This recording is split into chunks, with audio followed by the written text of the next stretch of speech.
Thank you, everybody, for coming to attend this panel, which is about the life and political work of my comrade, Howard Keylor.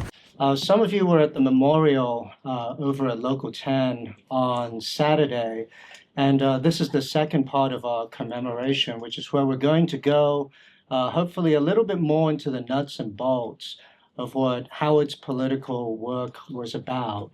And as I see it, although comrades may have a different interpretation, Howard's political work was dedicated to the creation of a hard communist class struggle pole inside the American unions, which took concepts that seem very abstract to us, like the dictatorship of the proletariat, and connected it to workplace demands, as well as demands for direct action, which set the workers in the rank and file in motion against their union leadership, which of course is exemplified by the actions that Howard initiated and organized near the end of his career in the ILWU, which included the 1983 Levin Terminal strike in Richmond, which was a mass picket of 1,200 longshore workers, which was the largest mobilization on the waterfront in decades.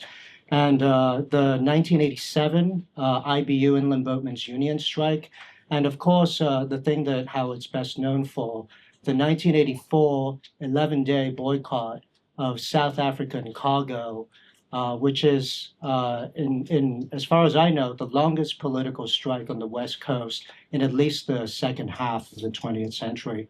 We're very grateful to the East Bay DSA and the Political Education Committee for giving us this space, and also to all of you for naming the conference room here after Howard, which is something I'm sure you would have appreciated. Just a few housekeeping things. If anybody here does not want to be recorded, could you please raise your hand if anybody? Okay, so I think you're all clear, Craig. We do have one comrade here who's sensitive to EM. So if you're not planning on using your phone, I'd appreciate it if you could turn off your phone. And we've created a memorial book. I've been told we can't call it a book because it's 300 pages long, of the record of things that have been circulating around in people's like file folders and archives and stuff like that for years now, which is the newsletters that Howard and the militant caucus put out in the union during the time that he was organizing on Local 10. That's the Longshore Militant from 1975 to 1981, and then later on the Militant Longshoreman from 1981 to 1987. We also have in the front a copy of Howard's program in the unions. And, you know, we always say that Howard organized on the full transitional program in opposition to the union leadership and won election to the executive board of Local 10, 12 years in a row. So we'll get into that in the course of the panel, though.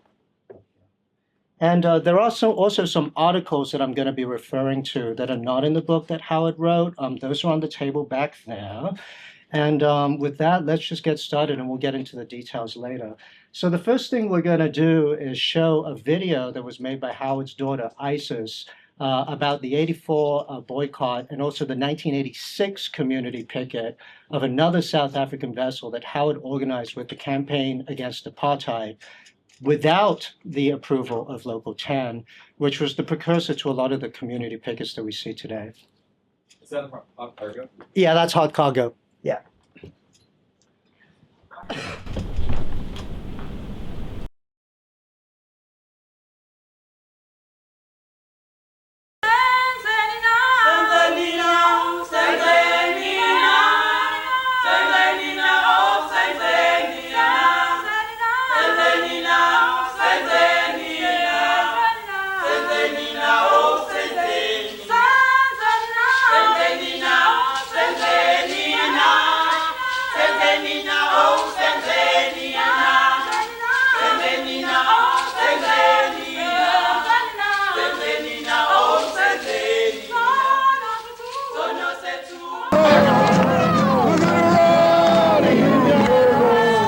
At Pier 80 in San Francisco, it's more than symbolic. Longshoremen from Local 10 are hitting South African and American businesses in the pocketbook. They're vowing not to touch the South African cargo on this Dutch ship, even though tonight a federal judge is telling the workers they have to. To hell with the laws, to hell with the injunctions. I believe that that's what's necessary. This is more than just another demonstration. This is a challenge to our system of free enterprise. Here you have millions of dollars worth of goods on a ship back there, and people here saying that if you do business with South Africa, you can't do it here. This money is made off the most extreme exploitation of the black people in South Africa. Families are divided, people are being pushed out. It's like if you were in California and people were pushed out on the Mojave Desert and put in tin shacks with no way to grow food and no way to live, and they die. Every minute in South Africa, a child under 5, on the average, dies of starvation. What appears to be certain legal action against their union and an arbitrator's ruling that'll hold back guaranteed weekly pay, longshoremen are still refusing to handle the cargo from South Africa. Remaining in the holds of the Dutch vessel, the steel, coal, glass, wool, and auto parts scheduled to have been unloaded here, along with some cargo from Australia. I've been aboard this ship 3 times, and I'll work any other. Matter of fact, I was in the gang to discharge the Australian cargo. We have no quarrel with the people of Australia. We have no quarrel with Ned Lloyd Lines. We have a quarrel with the South African government. At a dockside rally this morning, longshoremen and supporters repeated their feelings about the reports of life in South Africa, which they regard as oppressive. It's got the blood of the courageous youth in Soweto that stood up against the vicious, racist apartheid regime. The longshoremen are saying that this is a matter of conscience to them. It's a reaction to the recent oppression of labor leaders in South Africa, the detention, the torture, even the killings of people who have spoken out against the policies of apartheid. The Pacific Maritime Association is taking its case against the union to the federal courts to force the unloading of the cargo, in spite of the longshoremen's contention that this is the action of individual members. While the dockside rally kept the gates of Pier 80 closed, a floating picket line by a group called the Peace Navy paraded on the bay side of the ship, telling anyone looking from that side why the cargo is being ignored. Boycott of South African cargo in 1984 at Pier 80 for 11 days. In that situation, the longshoremen took the dispatch, went to the job, looked at the cargo, told the employer, we do not work South African cargo, and turned around and went home. This happened twice a day. Each shift changed for 11 days until the employers got a federal court injunction. The boycott was over. There was a large group of people outside both morning and evening, but these were in support of the longshore actions. But it was a longshore courage in deliberately violating the Taft-Hartley law and the union contract that made that successful. This was the result of over a decade of education within the local on the horrors of the South African apartheid regime. So the membership was well educated. And what actually precipitated the action was when South Africa arrested the entire leadership of the Black Miners Union and charged them with treason, with threatening to execute them. And that precipitated the action when I made the motion in Local 10, which passed unanimously, not to work the cargo on the next ship that came in. That's what happened in '84. An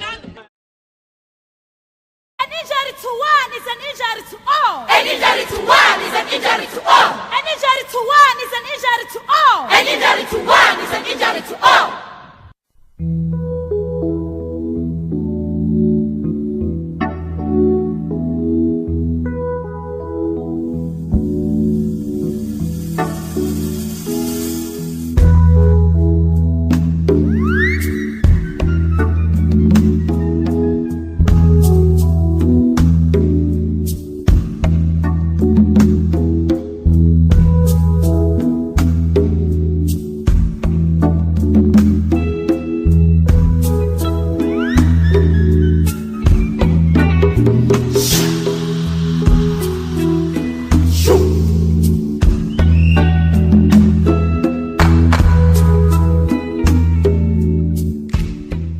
demonstrators who tried to block the unloading of cargo from South Africa. It happened on Pier 80. Riot squads, as you see, moved in on 200 protesters. They were pushed out of the way, and trucks moved in to unload the ship. But some dock workers who support the protesters said this city of San Francisco is not following its own rules against apartheid. The hypocrisy of this administration of this city for passing paper resolutions against apartheid and then using the police force to remove people and workers who are trying to strike an economic blow against that regime.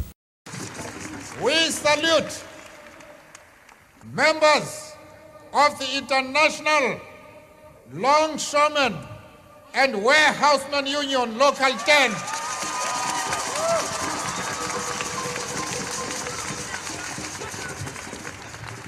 who refused to unload a South African cargo ship in 1984.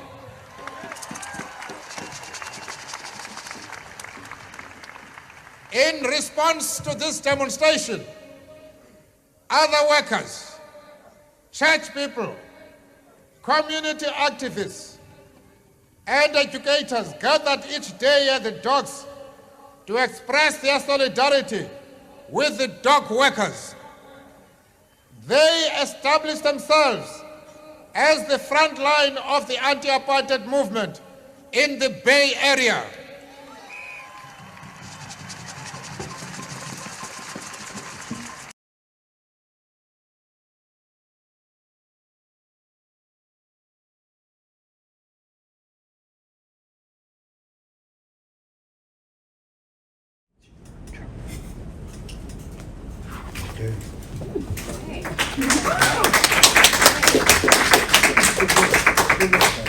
Thank you, Ezzy.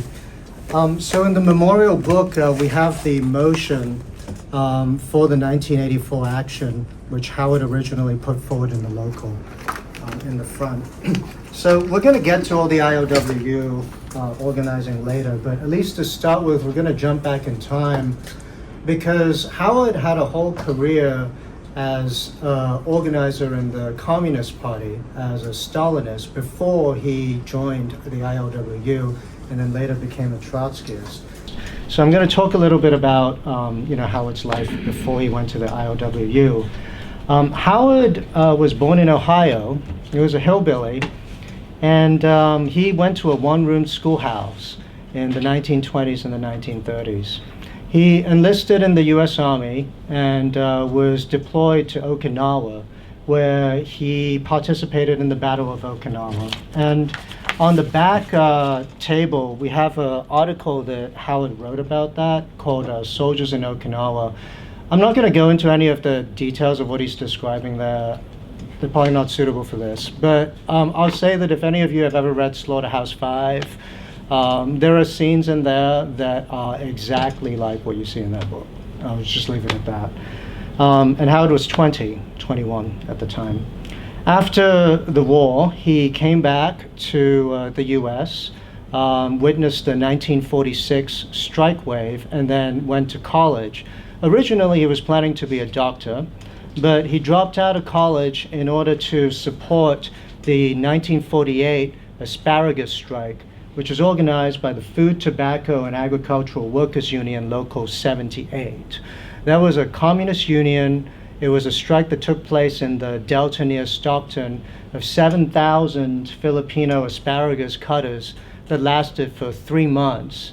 And the way that Howard, got into that strike and met some of the legendary Filipino labor leaders is that he fell in with the Filipino community and also the Filipino CP.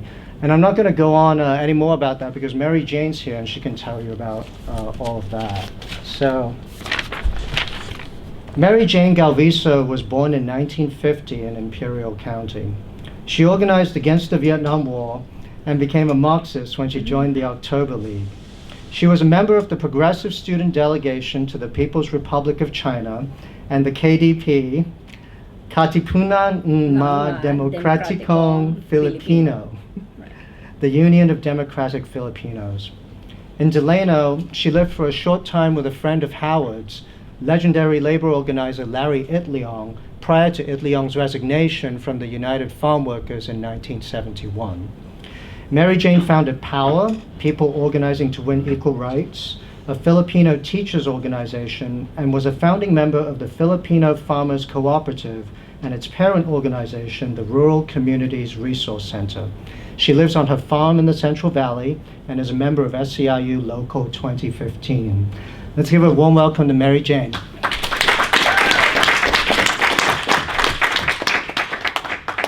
Thank you for having me today. And I just want to, what I'm going to share is based on discussions that I had with Howard over the years of our acquaintance, as well as my own knowledge and understanding of the Filipino agricultural organizing that took place and that he became a very integral part of.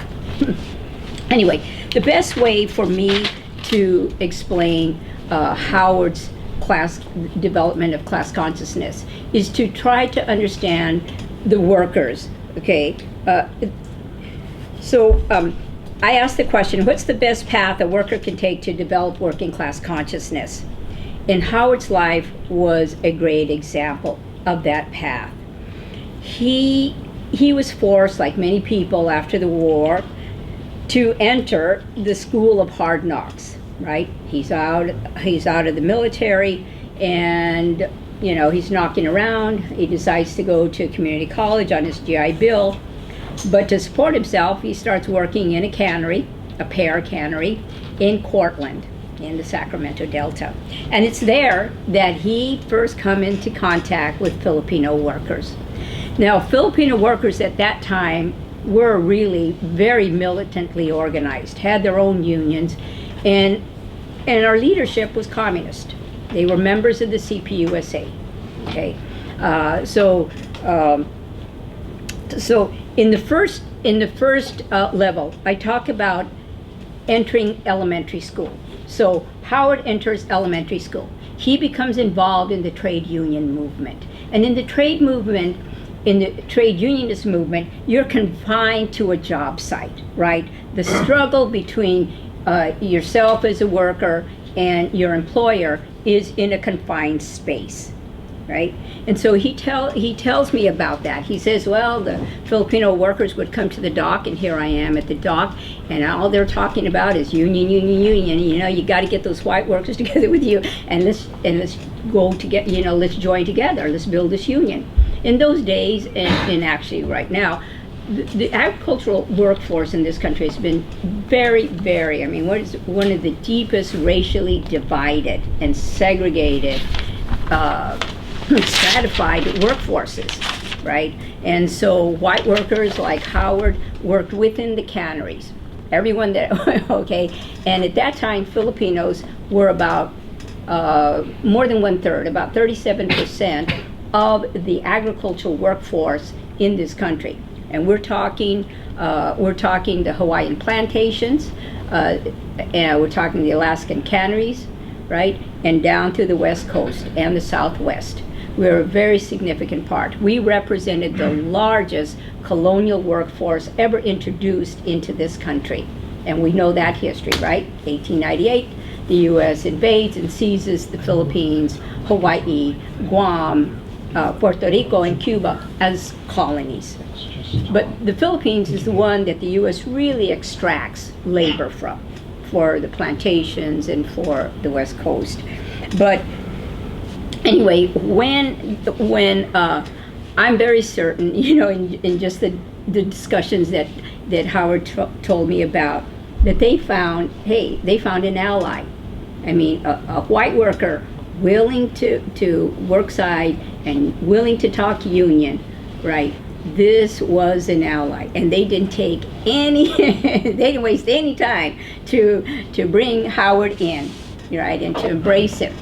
And he, the good thing about this period of time is that Howard was in the right time at the right place in history. Here he, in this cannery, comes into contact with basically the vanguard of the agricultural movement. These are hardened men. They've been through decades of strikes and bitter worker actions with the employers, up and down, the coast, from Alaska all the way, down the coast. But he begins to realize that when you're just up against the employer, it's just about workers thinking about their immediate needs. I got to pay my bills. I got to feed myself. I got to feed my family. They're just thinking day to day, and it's a spontaneous reaction to the oppressive working conditions, to the low wages, and to their treatment, right? They're treated like machines, work faster, work harder, for the company. And that's what they're pushed. And so for Howard, he could see those confines. I mean, he was developing a radical mind, right? He was getting radicalized. And the most fortunate thing is that just outside of Cortland, of all places to find a job, was the largest, one of the very largest Filipino labor camps, okay?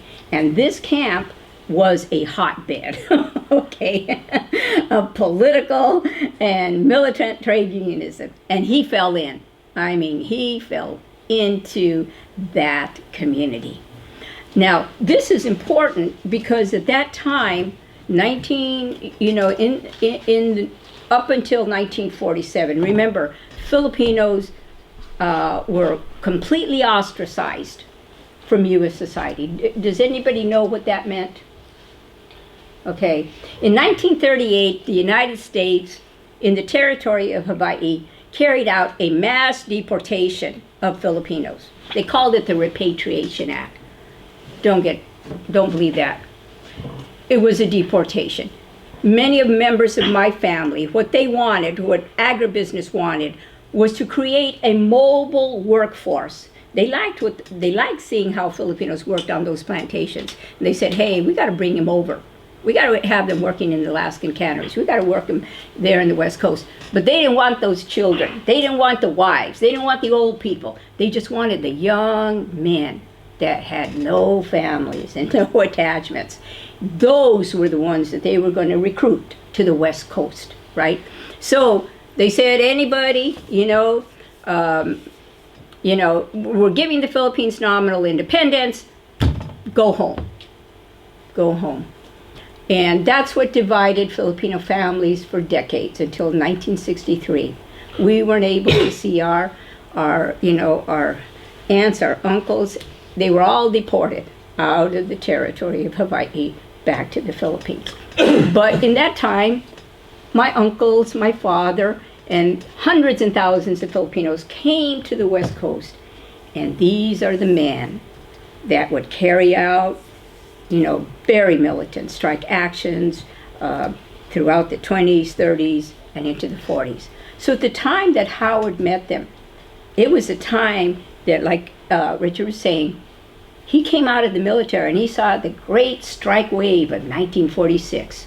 Well, workers were sick. I mean, during the war years, the agreement with Roosevelt was that there would be no strikes. This was their workers' contribution to the war effort. We would not strike. But coming out of the war, hell, the wages were low. How the hell can they survive, right? So that's what touched off the strikes. And Howard came in, like I said, was already enmeshed with the Filipino community. And he was in there, and they were gearing up for the largest agricultural strike that has happened in this country. And that's when he came into contact with the Filipino leadership. Now he's graduated out of elementary school. Now he's fast-tracked into high school. He begins to acquire a class consciousness that says, no, it's just not between me and the boss.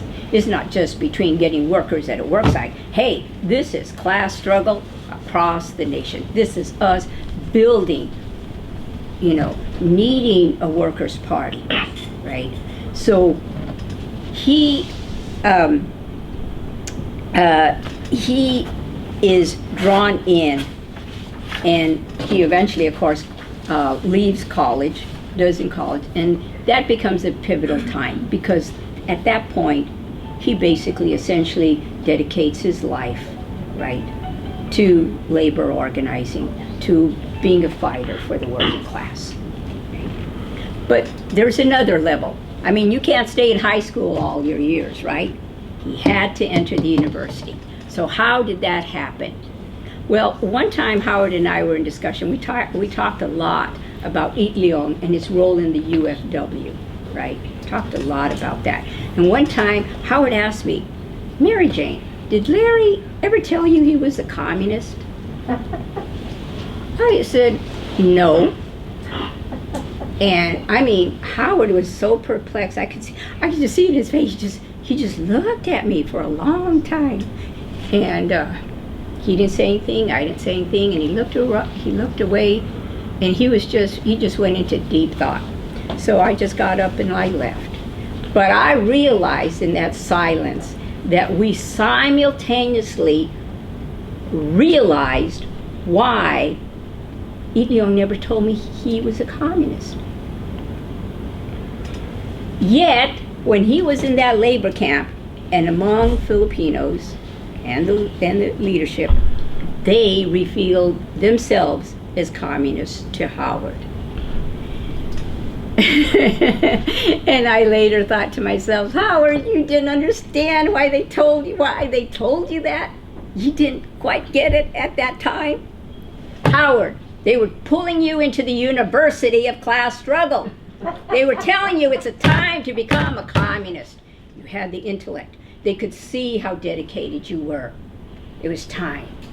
Come on. Graduate out of high school. Join us in the university of class struggle. Develop that spirit of internationalism that you saw. Dedicate yourself to socialism and to the war for socialism. And he met the legendary, I'm telling you, union organizers, communists of the Filipino labor leadership. He met Chris Monsalves, a brilliant strategist. He met Ernest Mangwang, and he was very close, I know, to Ernie. Every time he talked about Ernie, you could just see how he idolized him. He would tell me, Ernie would get in front of the workers, and they're all speaking in Ilocano. I know, Howard doesn't understand Ilocano, and he said, Mary Jane, it was just like amazing. Before I knew it, they were fighting back. I mean, they were ready. They were prepared for, for class action. And I said, yeah. But he learned from the very best. I know he did. But, so anyway, once Howard entered the university, he was in the Communist Party, CPUSA, and he became ILWU's last contact. He would drive down to Delano, update him on the news, and always drive away and think, wow, how long is that alliance with Chavez and that faction going to last? Well, it didn't last long because, like I shared with him, like within a year of my being with ILWU, he would resign. And we talked a lot about that, how Howard, decades and decades of sacrifice to create, to bring about collective bargaining rights and to align yourself and try your best, and then to have it all kind of like robbed. I mean, you were robbed. The whole struggle to bring about unionization for agricultural workers in this country was hijacked, it was derailed. And that was pretty much the last of the Filipino labor leadership, right? So there's one other thing that I did want to mention. If you look at Howard's wedding picture, okay, this is 1940, this was about 1947 when he meets his first wife. Now I always joke with Howard, I said, Howard, you not only married into my people once, you married twice. Because, his first two wives were Filipino. And so, and this was important because in those days, up in 1947, when Filipinos first came here, all 5 Western states passed really prohibitive laws. Filipinos entered the U.S., the mainland, as wards of the state. Do you know what a ward of the state is? Yeah, right. Yeah, you're a ward of the state. You couldn't act on your behalf. You cannot own land or buy a house. You couldn't own a business. You can't vote. You can't even think about U.S. citizenship. It's not for you, okay? Their thought was, you can come in, we're going to work you, and then, we're going to throw you out when we're finished with you. Just like they do Mexican workers. Do you want 2 more minutes? Yeah, 2 more minutes, sorry. So, when he fell in with Filipinos, I mean, he was with the most undesirable. In those days, you could walk around Sacramento, Stockton, and all up and down the Central Valley. They had sundown towns. You know what a sundown town is? Yeah, ugly. And there were lots and lots of vigilante attacks on Filipino workers, time and time again, ending in lynchings and murders of Filipino workers. So for him to marry a Filipino woman at that time, that took a little bit of courage, really. If you were going to be seen in public, where in hotels and restaurants, they'd said right out there, no Filipinos allowed. You knew that you were taking the side that a lot of your own people would detest you for. So I said I admired Howard for that. But I'm going to tell you the takeaway. What's the takeaway? Today, the same type of war against the working class has been declared. When Trump says, that talks about all this mass deportation, it's not against immigrants, people. It's not about immigrants. It's about the working class. He's declared war against the weakest, the most vulnerable, and the non-organized, the non-unionized sector of our class. That's what Trump is doing. He's doing that. So the takeaway is do what Howard did in his lifetime. Embed yourself into these communities that are under attack. Do your work there to bring about 2 things. And this is what's really missing in this country and why we have not been able to advance. We don't have a workers' party. I love this. Look at this. For a workers' party based on the trade unionism. Howard was always talking about that, and I love talking to him about that too. But that's it. We need a trade. We need a labor movement. We need a workers' party to bring all workers in this country so they're not talking about identity politics. Okay? Let's get over this. We need to unite the working class within a workers' party. We're the only capitalist nation that doesn't have a workers' party. Number 2, we need a cadre organization, the type of organization that created that Filipino labor leadership. And like I said, I always regarded Howard as family because of that.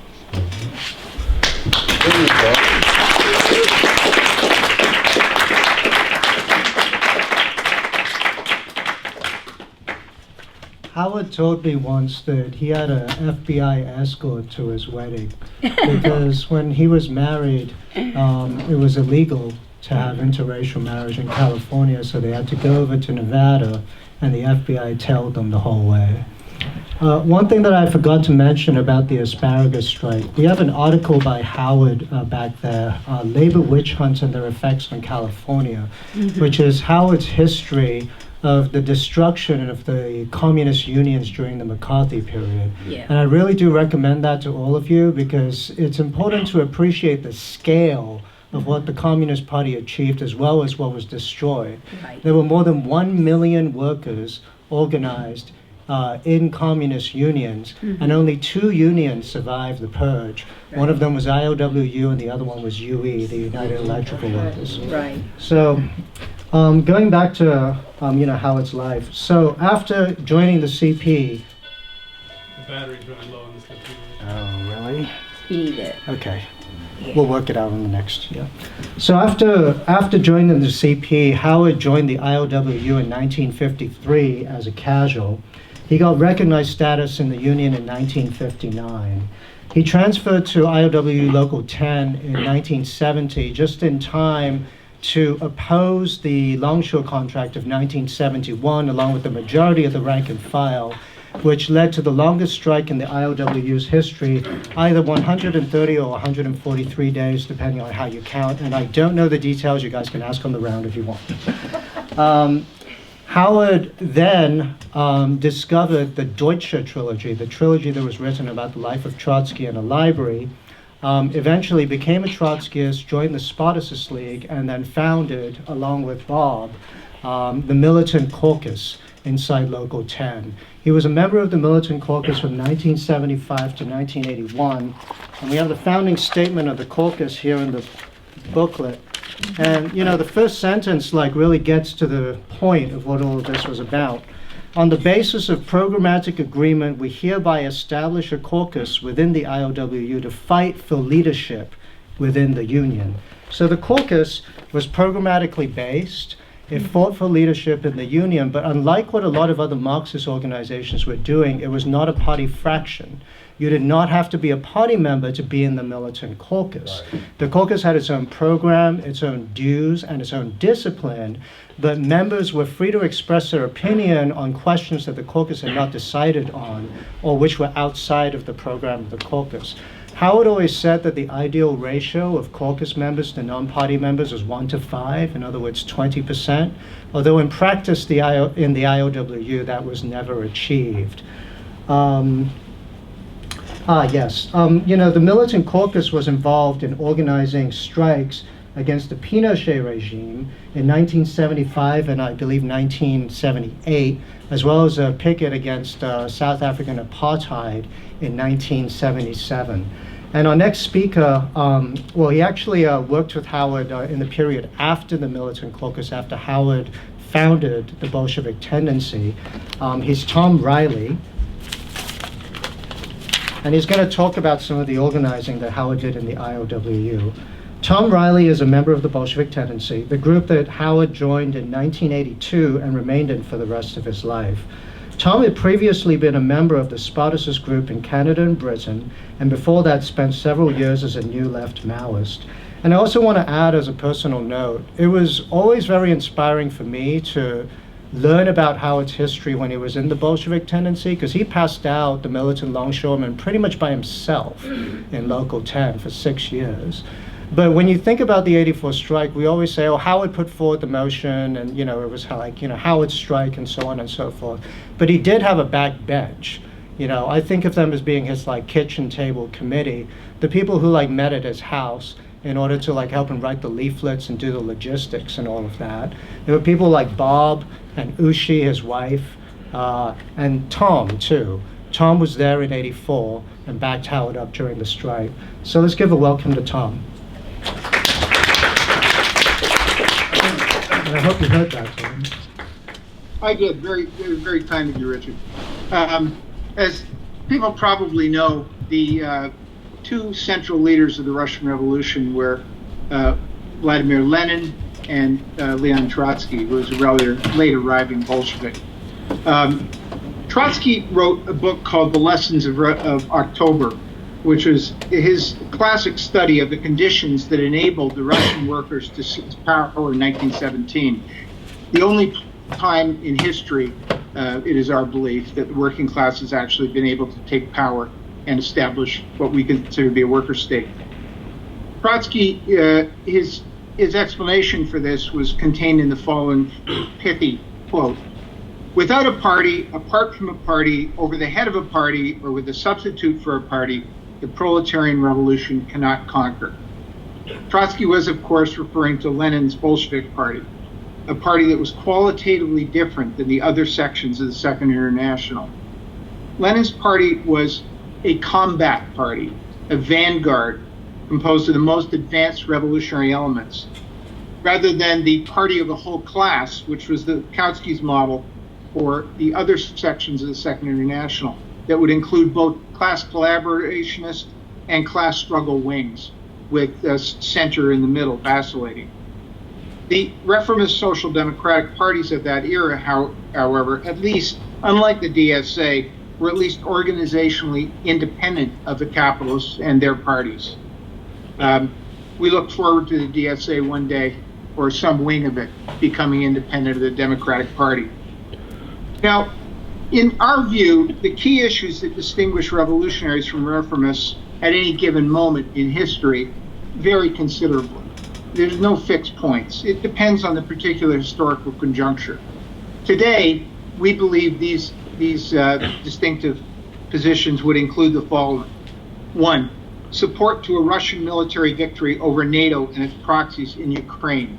2, defending the Palestinians against Zionist genocide while advocating a binational secular workers' state within a socialist federation of the Middle East. And 3, defending the Chinese deformed workers' state against imperialist aggression and domestic counter-revolution while advocating a workers' political revolution to overthrow the ruling Stalinist bureaucracy. Bottom line for any revolutionary organization, though, and where revolutionary consciousness begins, is with the recognition that capitalism cannot be fixed. It is a cancer that has to be destroyed if humanity is going to have a future. Of course, revolutionaries fight for reforms and defend past gains won by previous struggles led by workers. But we don't conceal the fact that the interests of the vast majority of society require the expropriation without compensation of the means of production, transportation, and communications at the expense of the billionaire ruling class. Howard was always extremely solid on that.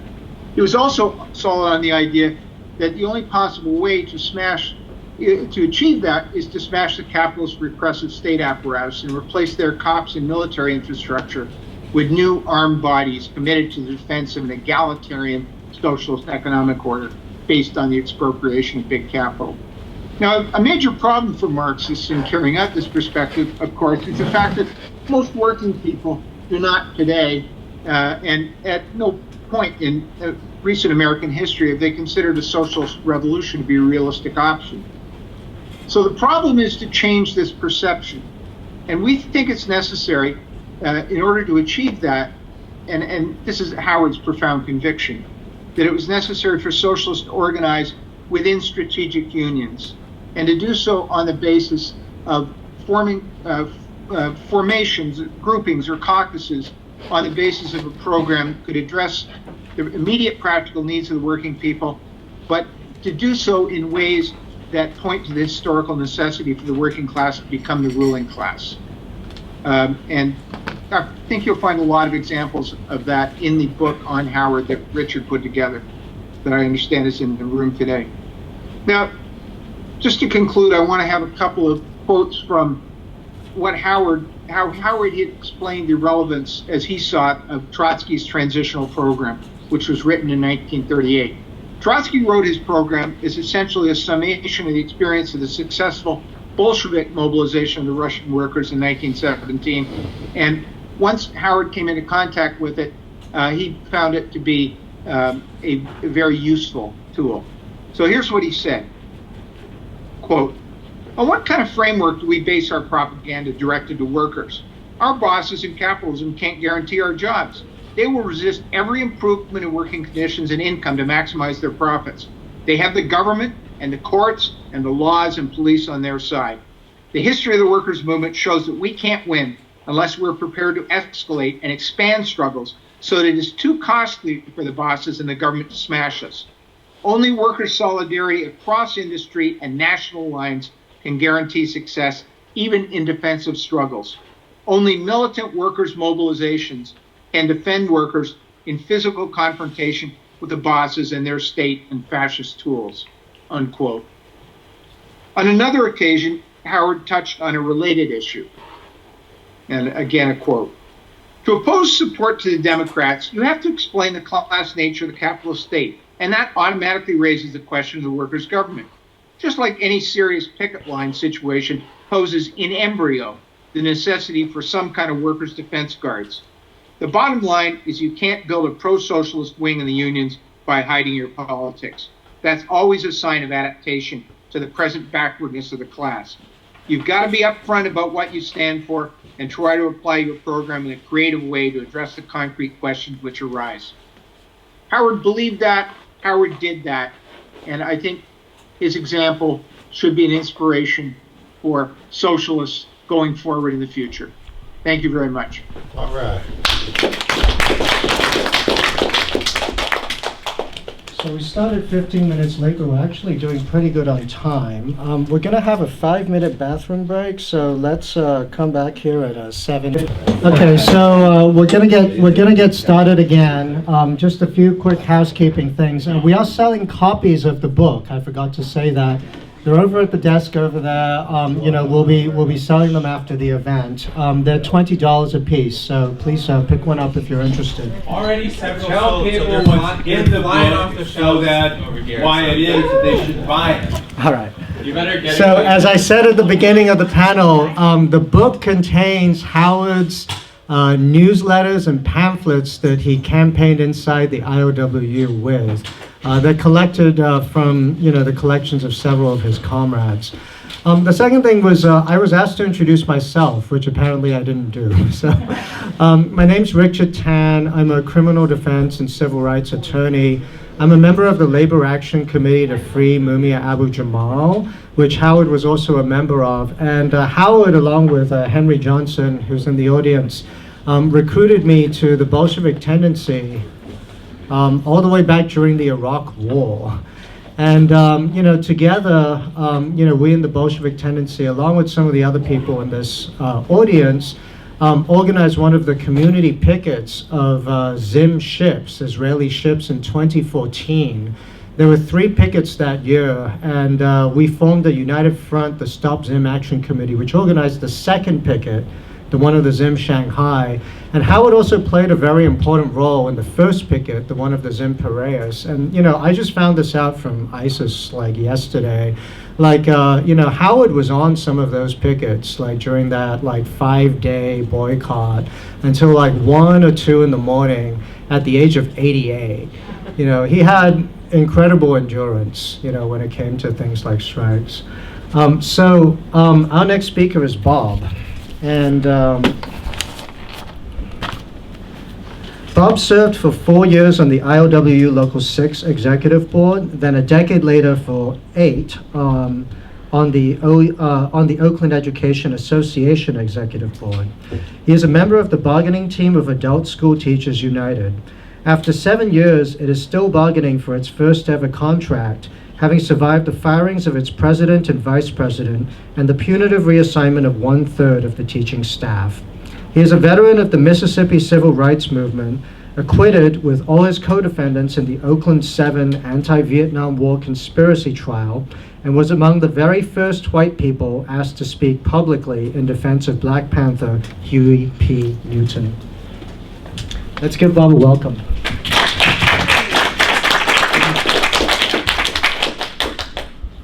Thank you.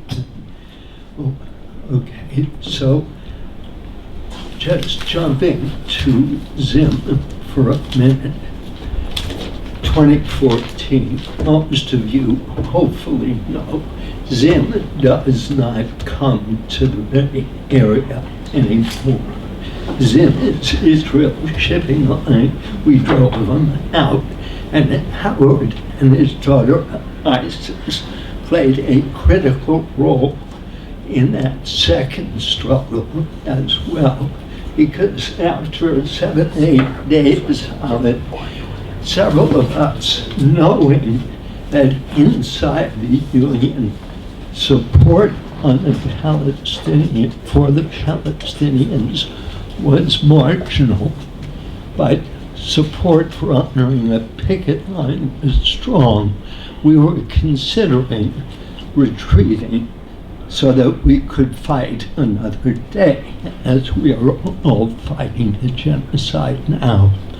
And Howard didn't buy it, showed up at 3 o'clock in the morning with ISIS and picketed the ship. A number of us rejoined him, and over the course of a couple of weeks, they were driven out and they have not returned. But also setting the context, because we're living in a period where we're witnessing a genocide. We're witnessing a new bourgeois regime immediately on the offensive. We got to keep in mind that not only is the labor movement not strong, but the ILWU, for instance, just rejected at its international convention a motion not to handle Israeli cargo. Things have moved backward, and we have to know that. Now, on a more positive note, having lived through been born into the McCarthyite repression and seen the Panthers assassinated in the Jackson State shooting and the Kent State shooting, and now we will be living through Trump.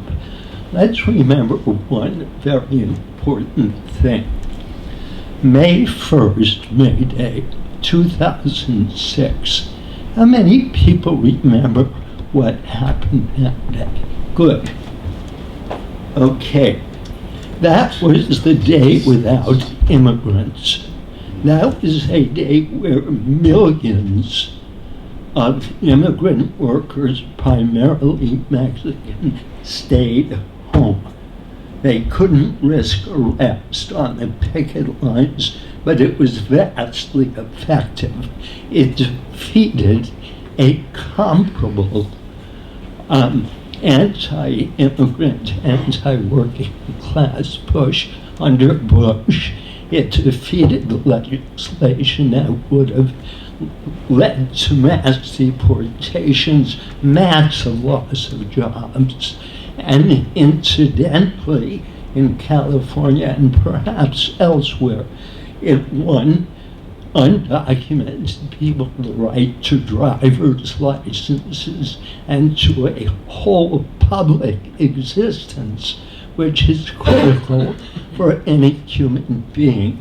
So that even though we are in the most dangerous situation with a president who openly sanctions fascists, we've got to remember it is possible to fight, and it is possible to defeat this. But what I share with Howard and why we founded the caucus is the understanding that literally it will only be accomplished with the overturn of capitalism. And that can only be done with a programmatic approach, with trying to build a leadership, with trying to build a workers' party. Now, one of the things that I like to quote of Howard, he says, he was talking about how we built the caucus. A key component of winning a programmatic basis is the lesson that only those who understand the state as a boss's state can even defend the basic gains of the trade unions, the right to sick leave, the right to file a grievance, the right to so-called right to overtime pay. You name it. Musk is against it. Trump is against it. Joe Biden preemptively broke a railroad workers' strike 2 years ago over the demand for a single day of sick leave. So we believe strongly that you cannot lead, you cannot build. It's more than just saying capitalism's bad. It's more than just saying socialism is good. It's being clear on the role of the labor leadership in as the transmission belt for bourgeois ideology, the labor leadership as often the police for the capitalist state in enforcing injunctions, in bowing to court orders, in witch hunting militants in the unions. And one of the things that gave birth to this particular forum tonight was some conversations in Santa Cruz with the UAW strikers when they were striking in defense of the Palestinians. And in a discussion with one of the leaders, I said, well, you guys should be doing all you can to get Sean Fain out here, force Sean Fain out here. Ostensibly, this man is for a ceasefire, right? You guys are on strike against genocide. He needs to be touring every campus on the West Coast and defending the students, speaking against the Zionist hooliganism at UCLA. And her response was, I don't agree. We've always said to our members, look out, don't look up. And our experience in the ILWU, and I'm going to talk about in the Oakland Education Association, is that if you don't prepare people for what the current leadership is, you disarm them. You leave them surprised and unprepared when the injunction comes, and then the union leaders say, well, sorry, boys and girls, we got to go back. So raising the issue of what the leadership is, recognizing that the union is both a body of the workers and simultaneously an instrument that the ruling class uses to control the workers. You've got to fight in the interest and expose what negative function the unions are used to play. Briefly, I hope, two battles in the ILWU. Richard referred to the 71-72 longshore strike. The caucus was built out of the defeat of that strike. The ILWU had faced the first ever Taft-Hartley in 1948, and it defeated it because unions from all over the world wrote and said to Truman, unload those ships or load up the ships with troops. We will not unload them anywhere. He had broken the 1946 railroad workers' strike with troops. And when the government forced a ratification vote in 48, every single member of the ILWU, from Canada to the Mexican border, refused to vote. Every single one. The union survived. We, even as, and I'm leaving out the key part, which is how they broke the strike, is that Harry Bridges, who had been a revolutionary in his youth, and even had stood against the U.S. role in Korea, had given up and had decided he moved basically over to craft unionism. And that was defend one section of the working class at the expense of another. So Bridges went to every local on the coast and said, to every member, if you don't go back to work, you're expelled from the union. And under the contract, closed shop, expelled. What year? Work. This is the middle of 71, early 72. Coming out of that, nonetheless, we were able to build a boycott of Chilean cargo because the union leadership's political posture was still one of internationalism against the Pinochet slaughter. So, working with a group of clerks in Local 34, some of us in 6, some in 10, we pulled off the first political strike in 20 years in late 74 against Chilean cargo. Building on that, we heard about a tiny strike in Union City at a place called KNC Glass that no one had ever heard of, that received glass from Poland, cut it down for windows and doors and so on.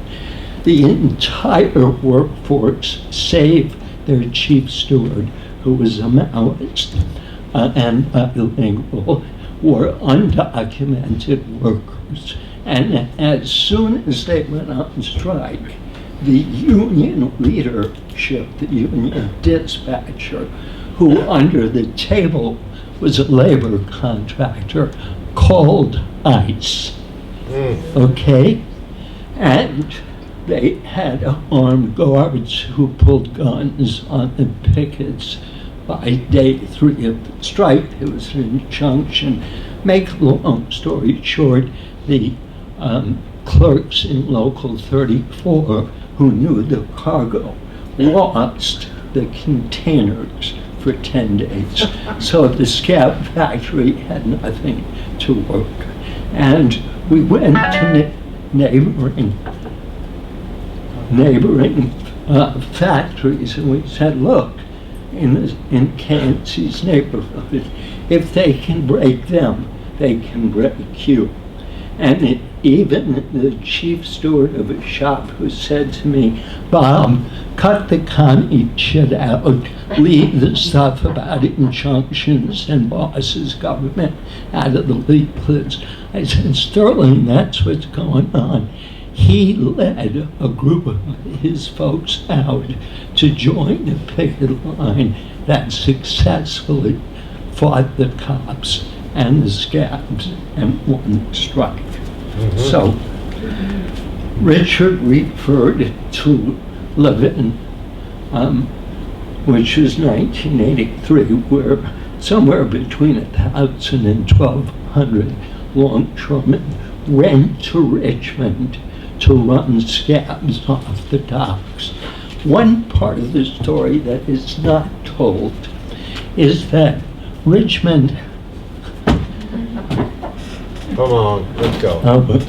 Richmond's police, the Cowboys, were the most notorious, murderous, racist police in the Bay Area.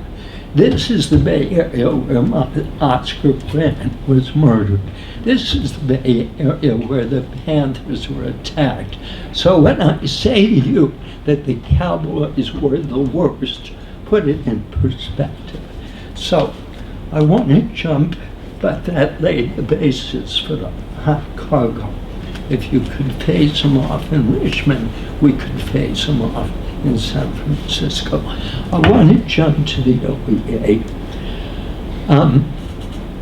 Right now, all American working class people are being strangled by inflation, buried by impossible healthcare costs, working in a gig economy without jobs. All the pandemic protections against eviction for high rents have been abandoned. People need solutions. In Oakland in 2003, when the schools broke, the state took over the schools. In the course of the next 8 years, tripled the debt of an already bankrupt school system. And immediately, the state administrator, just like Trump, is immediately doing what he's doing. The day Randy Ward stepped in, started shutting libraries. Not a single high school had a library. Laid off psychologists, bing, bing, bing, bing, bing. So what do? Well, part of the answer is to say there is money in this society and let us fight for it. And so what we did is we got a position adopted by the union called Redistribute Corporate Wealth, RCW. RCW was a united front that ran from people who said tax the rich to people that said make them pay their fair share. What is a fair share? To some of us who said expropriate and said it up front. And our rep council, 80, 100 people, voted for that as a union program because we had learned in a 26-day strike, at that time the longest one in the history of California by teachers, that if you don't identify the money and show that it's in the ruling class, you're not going to win.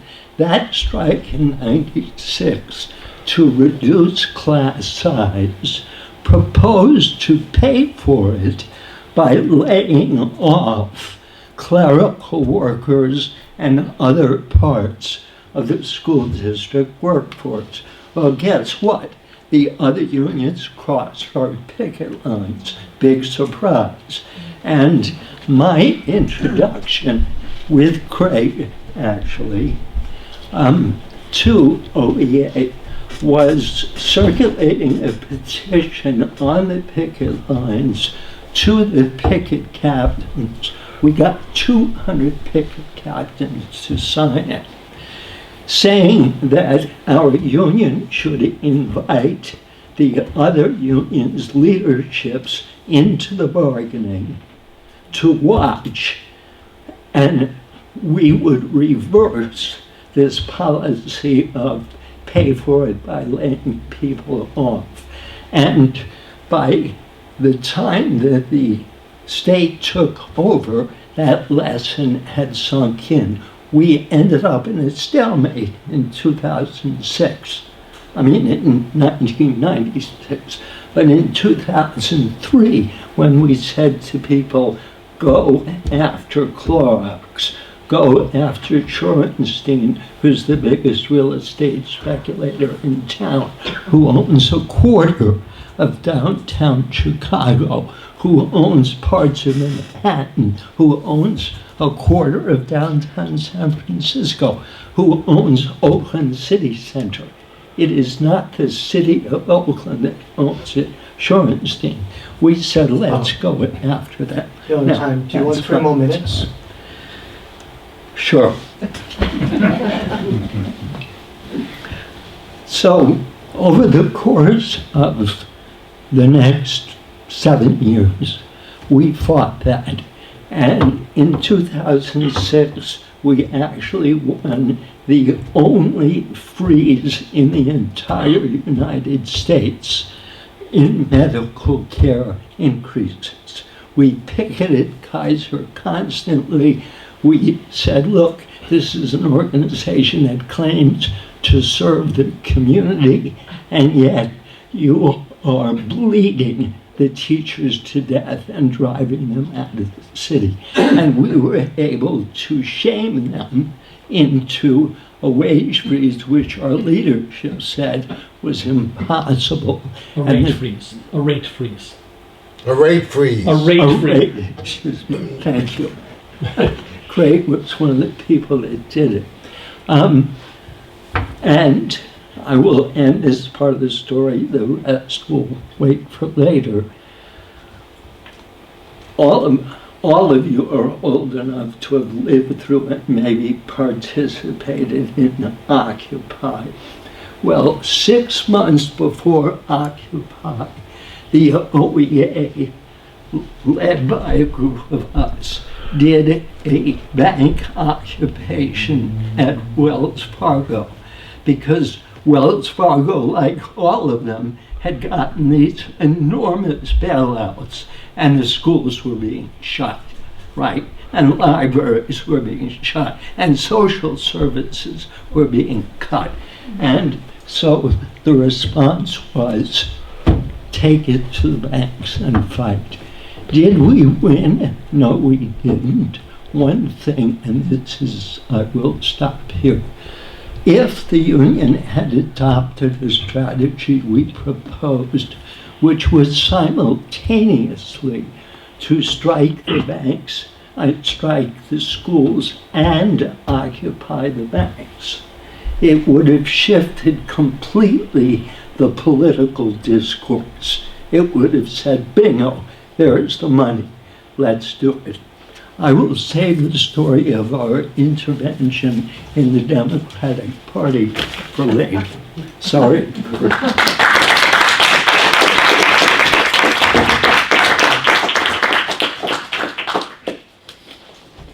All right, so we're going to move to floor discussion now. And the way this is going to work is we'll have 2-minute interventions. Feel free to ask a question or make a statement with your 2 minutes. We'll collect 2 or 3 statements or questions, and then the panelists will respond, and they'll also have 2 minutes each. Mary Jane, could you come back up and join us? Okay, so any comments, questions? Oh, one thing I forgot to mention. For people who are involved in 84, 86, or worked with Howard during that period, I'm going to give them extra time. So.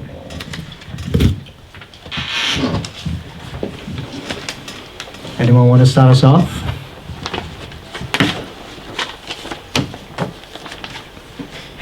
Yes, Charlotte. I think you're going to have to come up if you want to. Okay. Yeah, I'll start off with the first question. So a lot of the people in my life think that the Democrats are the good guys, but I see Democrats as sweeping homeless encampments. I work for a homeless services nonprofit, and it's very brutal and it's very cruel. So I want to ask the panelists, when you've seen people change from thinking about red team versus blue team and start thinking again, rich versus poor, what gives them that light bulb moment? Because I've been very unsuccessful at convincing a lot of people that Democrats are doing damage because they fall for the red team versus blue team hype. Thank you. Let's take a few more questions or comments. Anybody else? Yes, Elliot.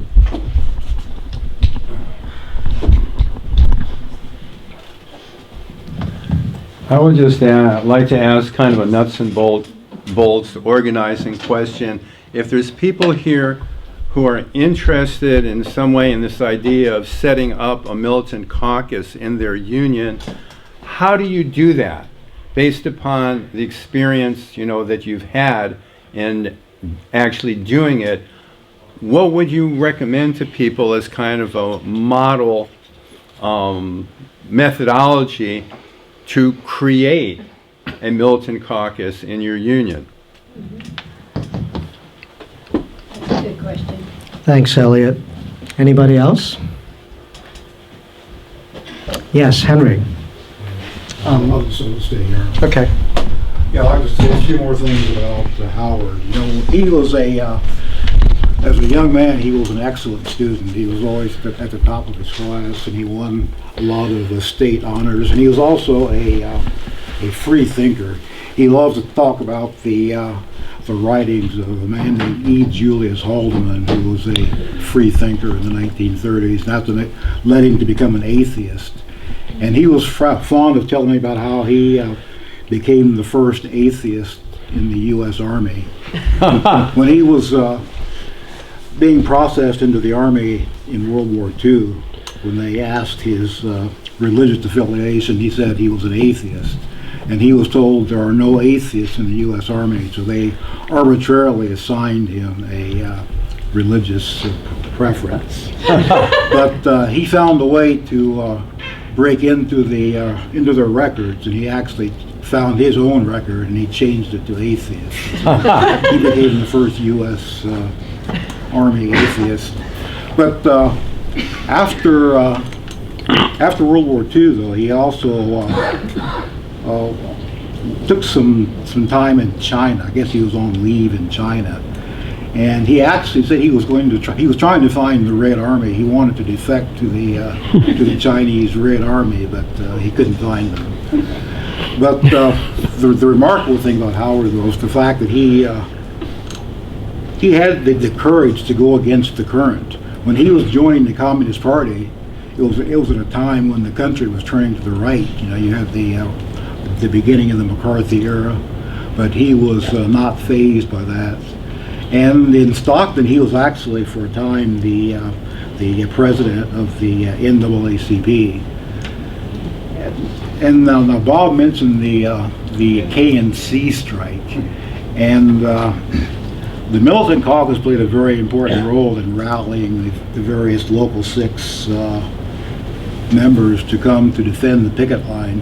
And it wasn't just the people in the Union City area. I worked in Emeryville at the time, and I was there along with a few other of my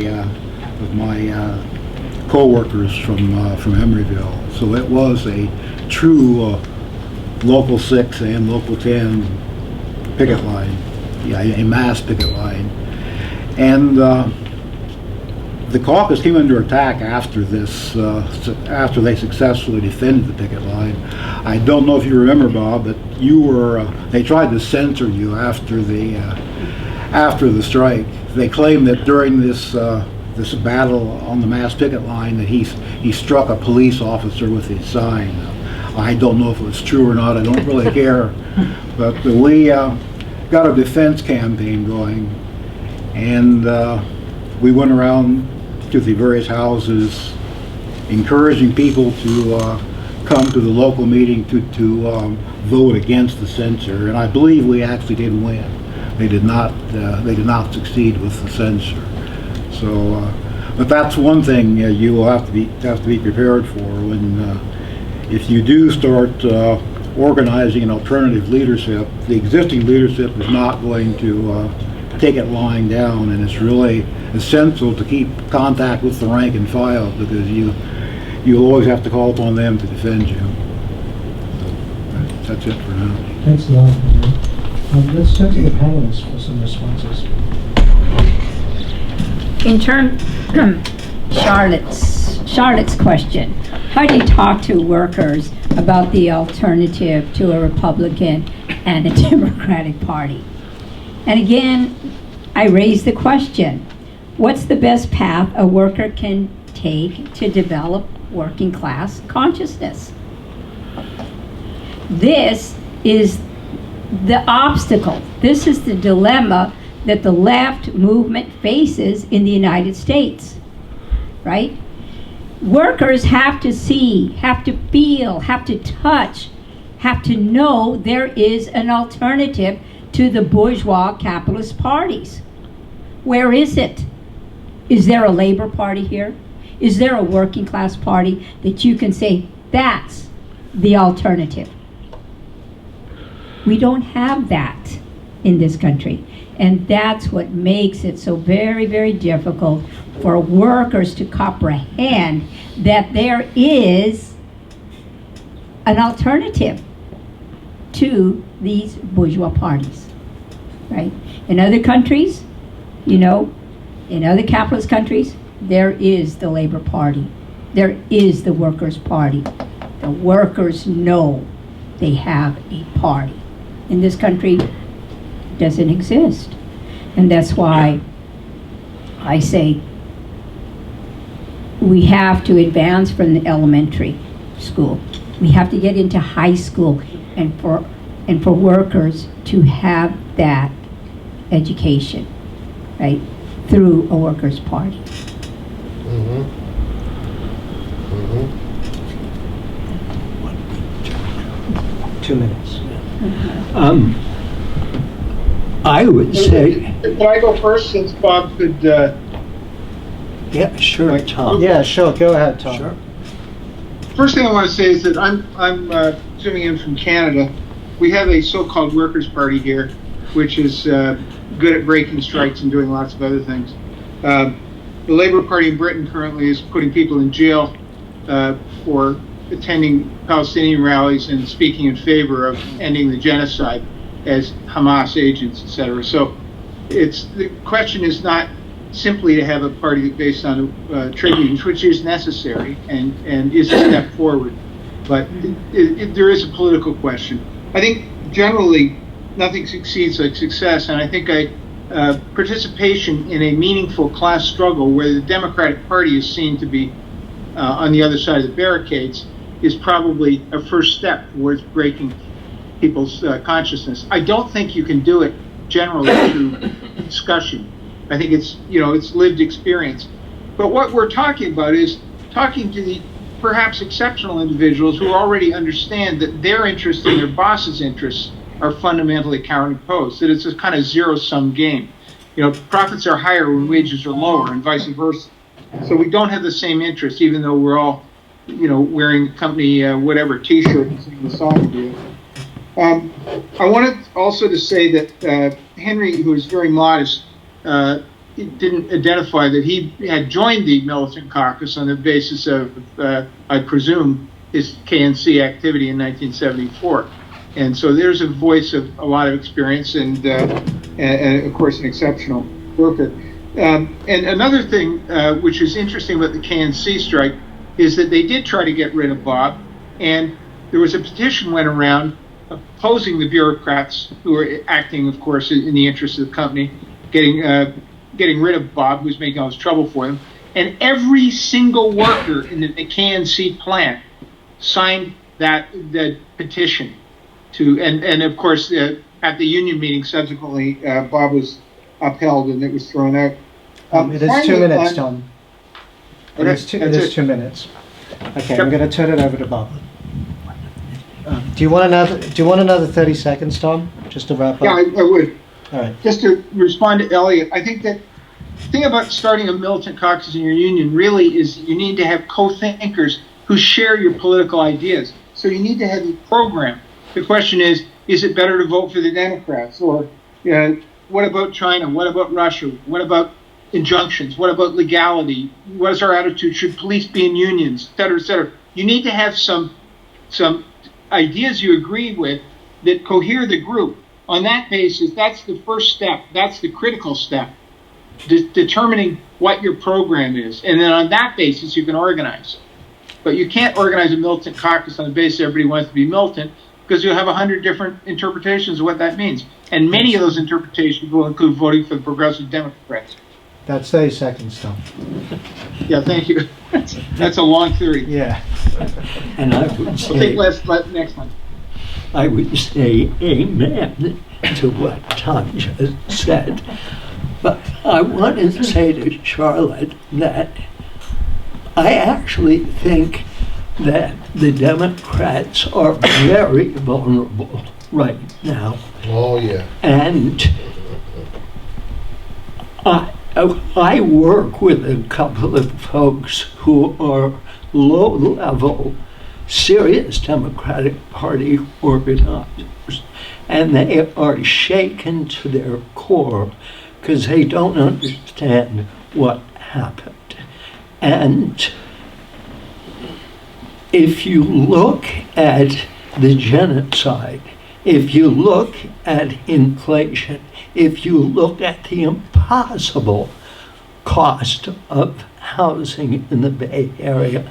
I walked into Safeway the other day and two strangers both female, started talking to me about the cost of bread, because we were trying to buy bread. And then some guy walks up to me and said, "Do you see the price of gas out there?" And the two women volunteered, "Trump's not going to do anything about it any more than Biden did." So people are looking, people are desperate. And the Peace and Freedom Party, I don't hold it up as a model, but I do hold it up as an example, was born in the same period, the same type of crisis. The Peace and Freedom Party was born as the Panthers were being attacked, as we were deep into the Vietnam War, as the war was still relatively popular, but enough people had come to see watching children burn on TV with napalm every night, just like we've just watched in Palestine. People, a group was ready to say, no more Democrats. And so... You are over two. Fine. Rather than being disheartened, this is a moment of opportunity. Can you keep it to 1 minute? Yes, I can. Okay. I wanted to respond to Tom's argument because it's an important one. When he said, well, the workers' parties in Britain and in Canada, well, they're sellouts. Listen, you can use that same argument about trade unions, right? How many trade unions betray their own members? How many leadership work against, and are sometimes outright class collaborators and spies? Okay? Let's get real. The workers need a party. Right.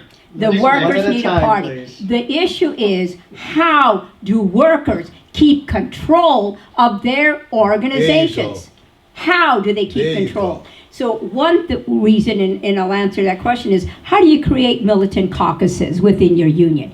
You have to start like molds, right? You're not going to do it openly. Okay? You're not going to do it on the floor, right? You're going to invite people to a house meeting. You're going to talk. And one thing that Howard really learned about Filipino organizers and workers is they used a very gentle voice. Very calm, very patient, inviting and asking, hey, come over to eat. Hey, come on. Let's talk what's happening here. And that's how you draw in workers. And it's over these informal, over the table, that you begin to draw out the most advanced workers. And these are the advanced workers that will always be vigilant, always consistent, to keep control of the leadership of a workers' organization. That's right. Thank you, Mary Jane. Okay, I'm seeing a couple of hands. First I'll call on Isis, followed by Stan, and what was your name? Mohammed. Okay, so Isis, followed by Stan, and then Mohammed. Can I use this one? Go ahead. Okay. Hi. And you got 5, Isis. Thank you. I want to tell a couple of stories, and one of them is a bit of a correction. It wasn't the first marriage of Howard's where the FBI escorted Howard to the wedding. It was the second one, because actually the anti-miscegenation laws in California ended before the ones in Nevada, and the ones in Nevada ended because of Harry Bridges' marriage. The second one, Howard drove to a small town in Nevada and lost the FBI tail after a whole lot of twists and turns and getting the hell away from them, and went and married his new wife, had a nice breakfast in the morning, and suddenly he heard over the intercom, Howard Keylor, there's a phone call for you. Please come to the intercom. And Howard said, nobody knows that I'm here. I'm not answering the damn phone. Not happening. So he ignored it and finished his breakfast and went home with his new wife. And the next day he went back to the Longshore Hall, and longshoremen kept coming up to him and said, Howard, you were in Las Vegas? Me too. I heard that they were calling you over the intercom. I wasn't in Las Vegas. And another one came, man, I'm sorry I missed you in Reno. I heard you were called over the intercom. I couldn't find you anywhere. Wasn't in Reno. So then they called pretty much every casino that they could find in Nevada to try and find Howard, and Howard ignored them all. And yeah, anyway. The other story I wanted to tell, Tom said to be upfront about your politics. And what Howard did was that he never wanted to be a bureaucrat, never wanted to be one of those people. But he ran for president once. And he ran for president not to win the presidency. He wasn't interested in doing that. What he wanted was to know who was going to agree with him. And he handed out flyers that had, all his positions on it. And he said, do not vote for me unless you agree with every single point. A whole lot of people voted for him. And at the end of it, he established his base. He knew who was on his corner. And that helped him in 1984. It helped him to figure out who was going to support him for various actions that he proposed. And I just love that he ran for office and didn't actually want to win it. And he didn't. Never became a president. Okay, I was there in 84 as his kid. And after the injunction came down, the union said, we can't risk this anymore. His name was personally named in the injunction. And he said, well, he came home and he said, listen, I'm not quite sure what to do. We had a family meeting. And he said, if I continue with the strike in spite of the union saying it's enough, I could go to jail. I could go to prison for a while. What do you guys think about that? My mother and I said, well, what are you talking about? You have to continue. It's a no-brainer. We'll visit you in jail if you go to jail. But no, you've got to continue this. And so Howard went to the hall, and you saw what he said. Put up a picket line. I'll be on it. And it got crushed by not just the cops, but also a Democratic Party front group that helped the cops dismantle the little picket line that they put up. And afterwards he said, well, fuck, now what? And he went to UC Berkeley and talked to a whole bunch of the students there. And we all, as a family, joined the campaign against apartheid. And what members of the campaign against apartheid always said was, he didn't come and say, this is what you have to do. I'm the leader, let's go. No, he went in there and he said, what do you guys think? We could do this without the union behind us. We could still put up a picket line and make this happen. And we went there with about 100 people, shut down the porch. The cops tried to stop it, but there weren't enough of them. They didn't take us very seriously. The second day, they took us a lot more seriously and arrested about 60 of the 100 people who were there in the beginning, including Howard, who was, a movement lawyer, kept him safe. There was Dennis Cunningham, late Dennis Cunningham, who was Judy Barry's lawyer, and got him off of that. But what I want to say about it is that it politicized a lot of these young people at the university. You want 30 seconds, I suppose? Yeah, I'm almost done. I mean, basically, a lot of the young people there never had a chance to get a union job. Most people in this country are not in a union and don't have a chance of even getting a damn job in a union. They have to organize it themselves if they know how to do it. And these young people, they came out of it understanding labor solidarity and are still proud of it 40 years later.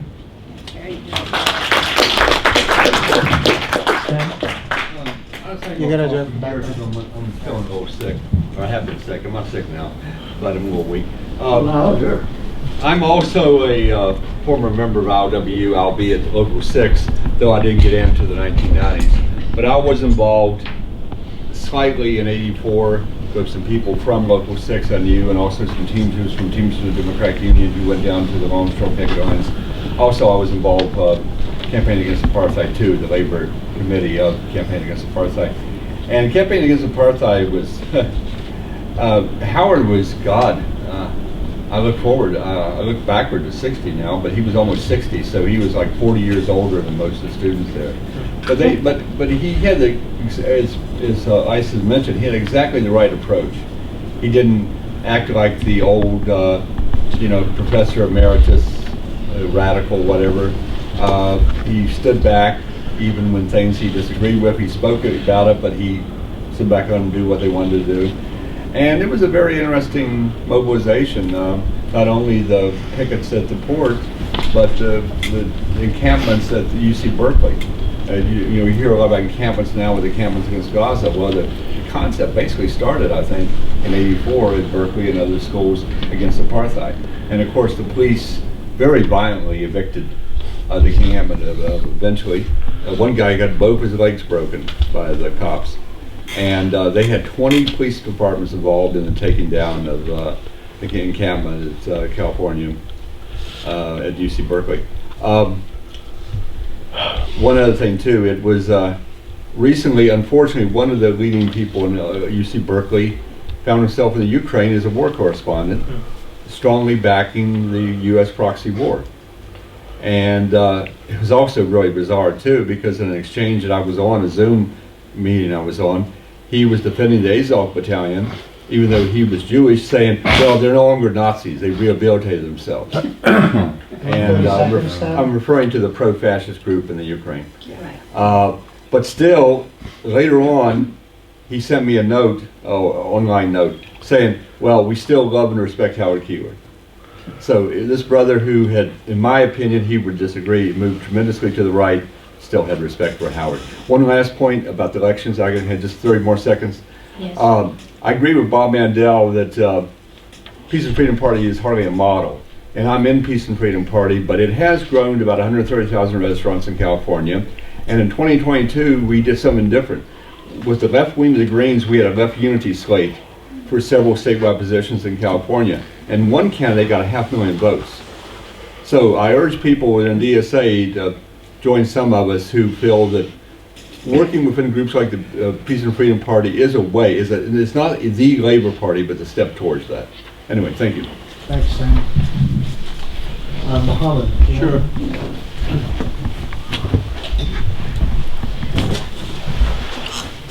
Thank you. Thank you. Yeah, I just wanted to follow up on the same party line, discussion on the party line. And I was just thinking, y'all have any kind of hopes from the alternatives that came up in this election, like the Green Party? I mean, the Green Party has been around, but I think it's a lazy party, to be honest. And just the Green Party, yeah. And then Cornel West, Justice for All Party, and then I think there was Party for Socialism and Liberation, I believe. I think all of these parties have got their hearts in the right place. There's a good amount of working class consciousness and everything, but do you think there's any sort of hope that you see in these parties, or they don't really seem to be offering much of an alternative? Thank you. So let's turn to the panelists. Anyone want to go?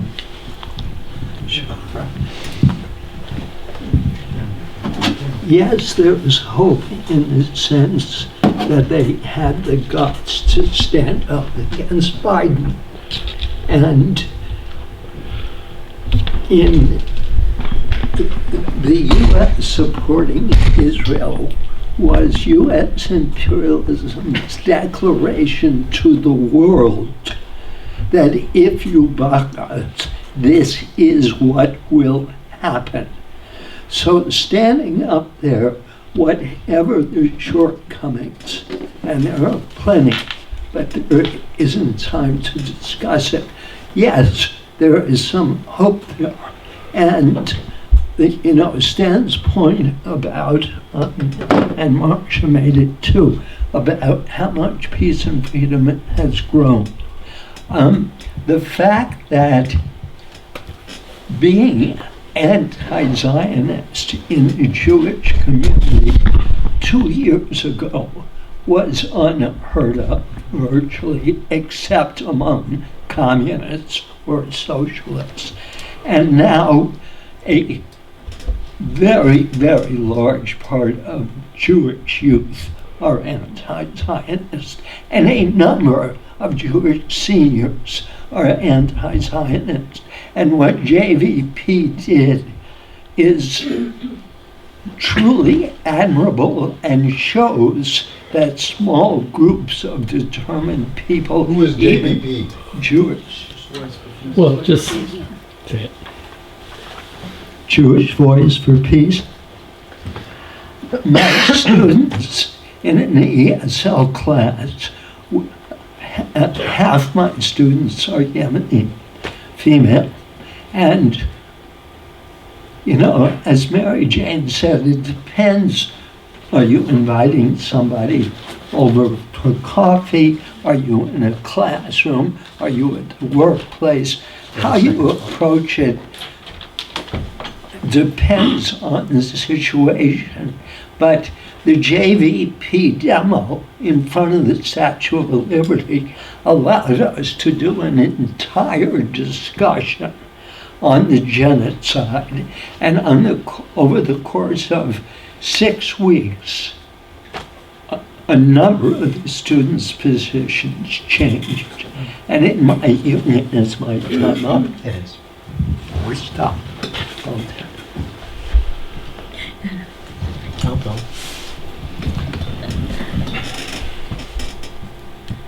Yeah, I want to respond I'll speak when specifically. you call on me, Richard. Okay, yeah, why don't you go first, Tom? Okay, I think in terms of the party, the way that I would approach it is, what is the program? What are the politics? Is this a party that's trying to reform capitalism and make it better? That's one type of party. That wouldn't be a kind of party I would want to vote for. I would want to vote for a party that wanted to get rid of capitalism, expropriate capitalism, and have a workers' government. So that would be a criterion. And I think that you know, there's a lot of room for petty bourgeois opposition. It's an interesting phenomenon to watch developments in terms of people being disgusted with the two mainstream bourgeois imperialist alternatives, but it doesn't mean they're worth supporting. It doesn't mean they're uninteresting. As regards the campaign against apartheid in 1986, the background to that is that the BT, of which Howard and Ushi were leading members, was interested in the CAA because we shared their opposition to apartheid, and with Howard we had pretty good credentials to be involved in that movement. But we noticed it was frustrating. I mean, I was far away, but I was involved in the consultation. It was frustrating to note that the young militants on campus who were sort of cohering around the CAA, which had at its core, or a big part of the core, was the Marxist-Leninist Party, which is a very left Maoist party, didn't like Popular Fronts, and, you know, very left-wing, interesting Maoist party. But they were oriented towards demanding that the banks and the university regents, et cetera, divest themselves of these unclean portfolios, that they readjust their stock holdings. And our orientation was that we should seek to have working class intervention, and that divestment through workers' struggles was different than appealing to the liberal wing of the capitalists who will just shift their money around. You want 30 seconds, Tom? Yes, please. Yeah. So that was the origin of it politically. And we were in a position, Howard was in a position to make that suggestion, and CAA went along with it. We engaged in some very interesting polemics with the MLP afterwards. The MLP ended up getting so far left-wing in the Maoist from that they just dissolved and hold it together. We were unable to win any of them over to the country. But that was the objective. That was a large part of the motivation, apart from the fact that his That's 30 objective seconds, Tom. wasn't for apartheid.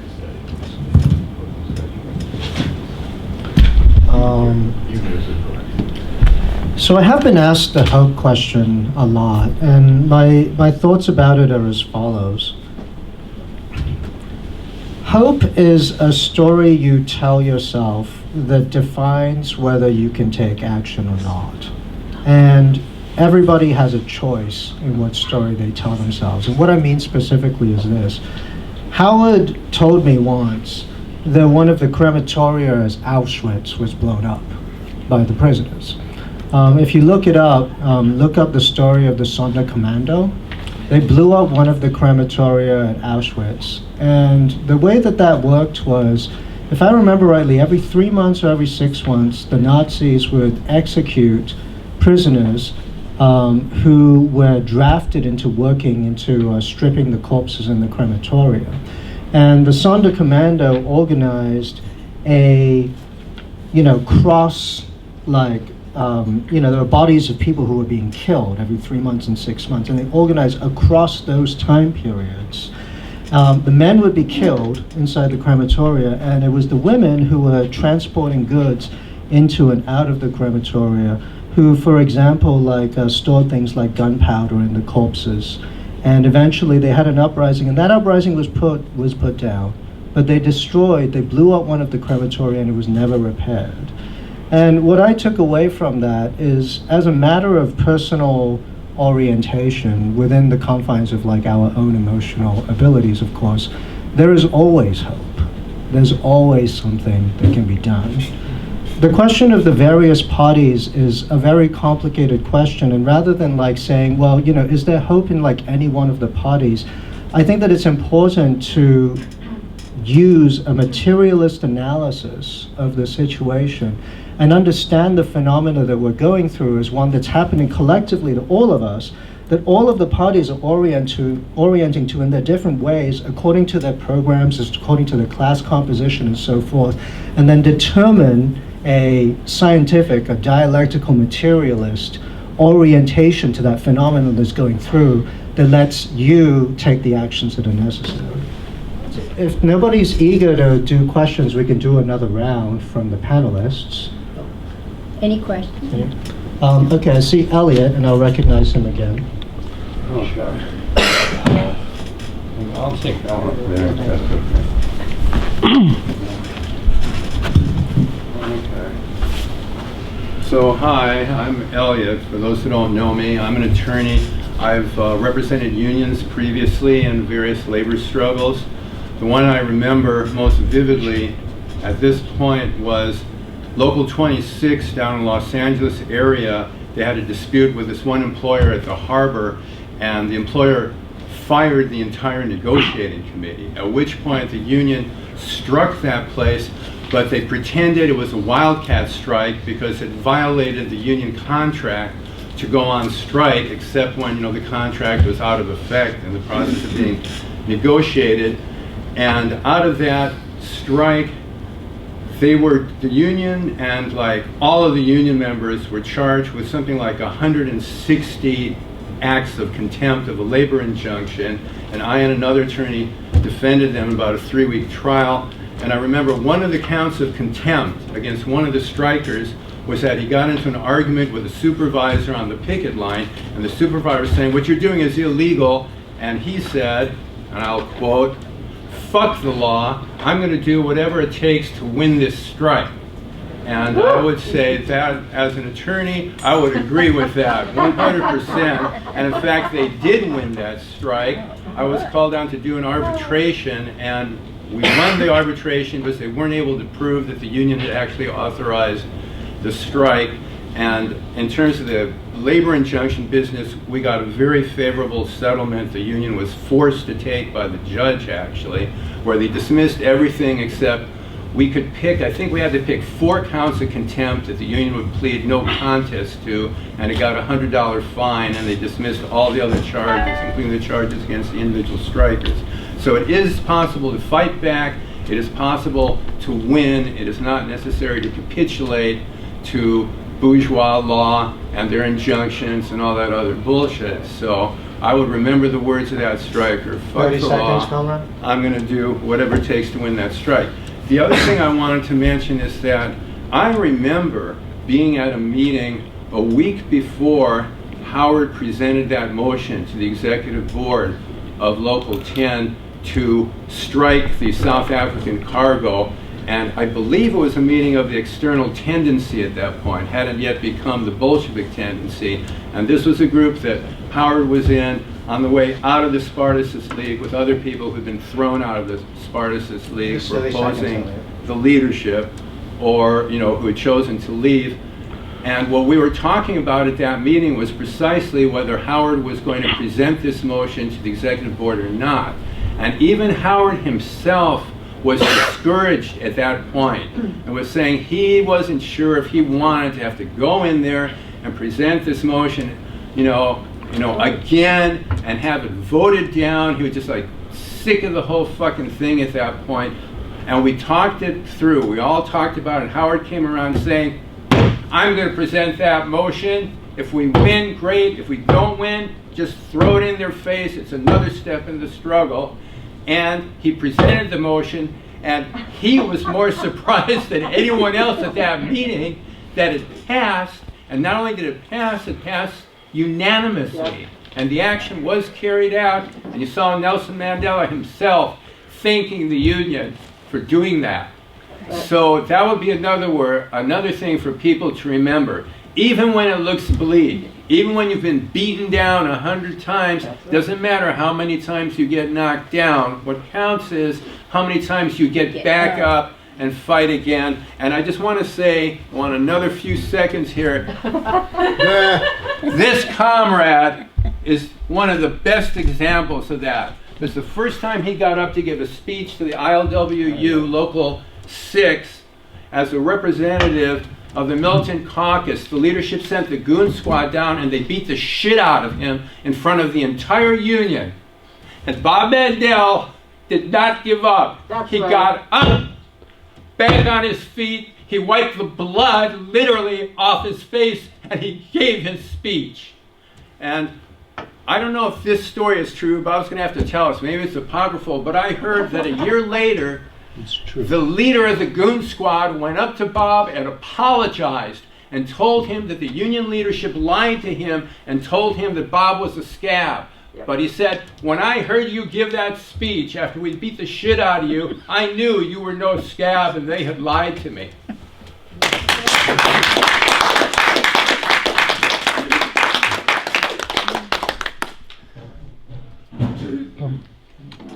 Did you want to go? Yeah, I would. Yeah. Okay.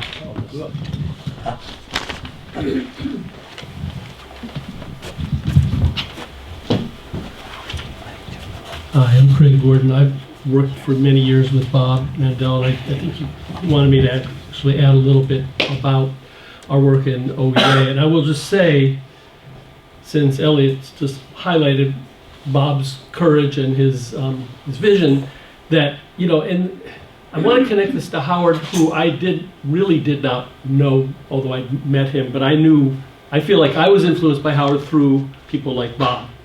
Because Bob's work in OEA has really, you know, expanded my, you know, it wasn't that he, you know, taught me class consciousness or, you know, converted me to become a socialist. I'd been a socialist for many years, but what I learned and what he brought to OEA and what really transformed, I think, for a number of years, our union was the Redistribute Corporate Wealth campaign that Bob really spearheaded in 2003. And I'll just say that another part of that Bob didn't mention, that I think is a really essential part that really constitutes a program.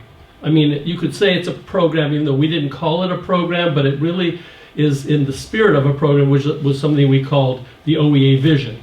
And because we were calling for a redistribution of corporate wealth, we thought, well, what is that wealth for? We are teachers, we are educators. What is that to pay for? So we actually formulated a program that also got unanimous support of the union, the representative council, which was to call for class size reduction, you know, down to the levels that nobody calls for today, to 15. And the kinds of one-on-one support that, you know, drastic increases in that kind of support of counselors and social workers and so on, and more preparation time that every teacher needs to actually teach well and develop, and much, much more, you know, as well as programs to, you know, address the needs, many needs that students have. I mean, I won't go into all of them. Right? Yeah. But that's a very important aspect of understanding, I think, what you could call it, and we didn't call it that, but it's a transitional demand, or what some people call now, maybe more people are familiar who aren't Trotskyists, non-reformist reforms.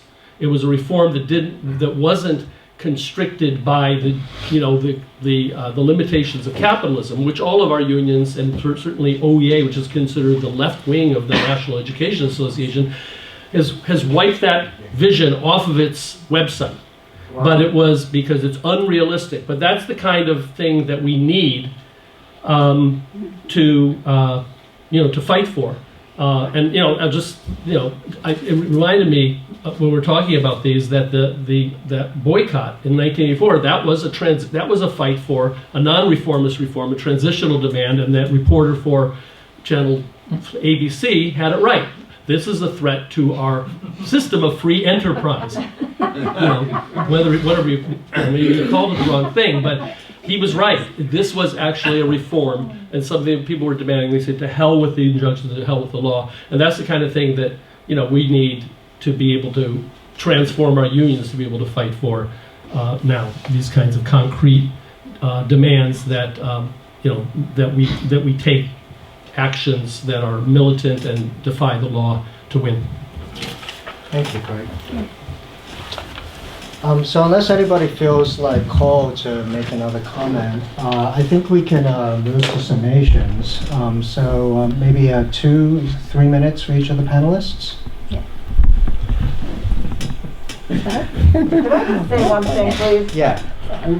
I just want to, since we're not talking about Bob and my dad, I just want to give Bob credit for actually pushing Howard to make that motion in 1984, because I don't think he would have done it otherwise. You did that, Bob. Stop waving it away. And I also want to just say that, the curriculum that you guys put together for Mumia in the Oakland schools was very important, and I hope that people know about that, because that matters when you teach children what's going on in the world. Thank you, Bob. Uncle Bob. Let's say something in 3 minutes that's not a summary, but I think it's important. Yes. So let's go in the order of the panelists. So I'll start with Mary Jane, go to Tony and Bob at the end. No, go ahead. You want to go? Okay. So this. Wait till you get to the mic. I wanted to say to Charlotte again, I was not trying to be Pollyannish in saying this is a moment of opportunity.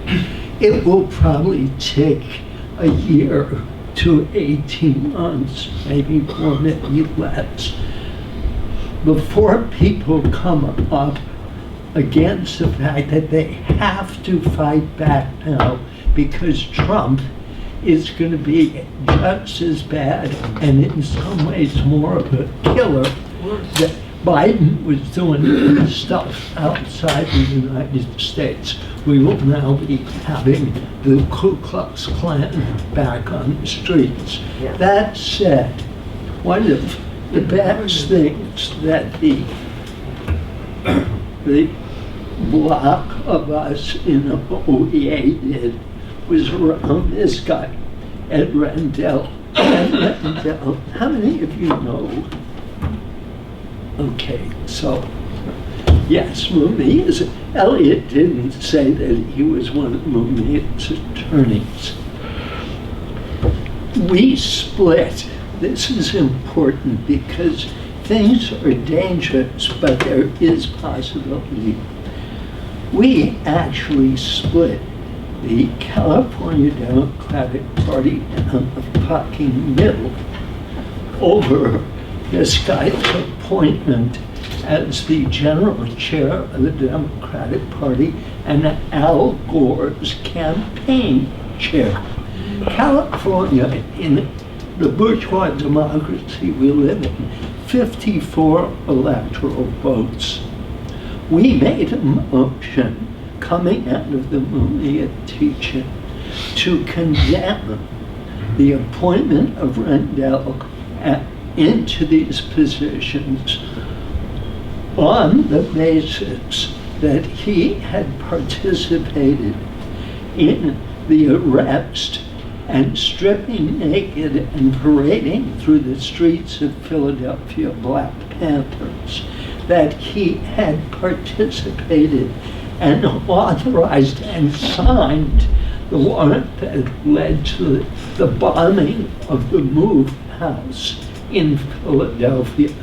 And we went through his record, and delegate after delegate at the California Federation of Teachers, which included the vice chairwoman of the California Democratic Party got up and they didn't say, I'm from local so-and-so CFT. They said, I'm a committee woman for the Democratic Party from Santa Rosa.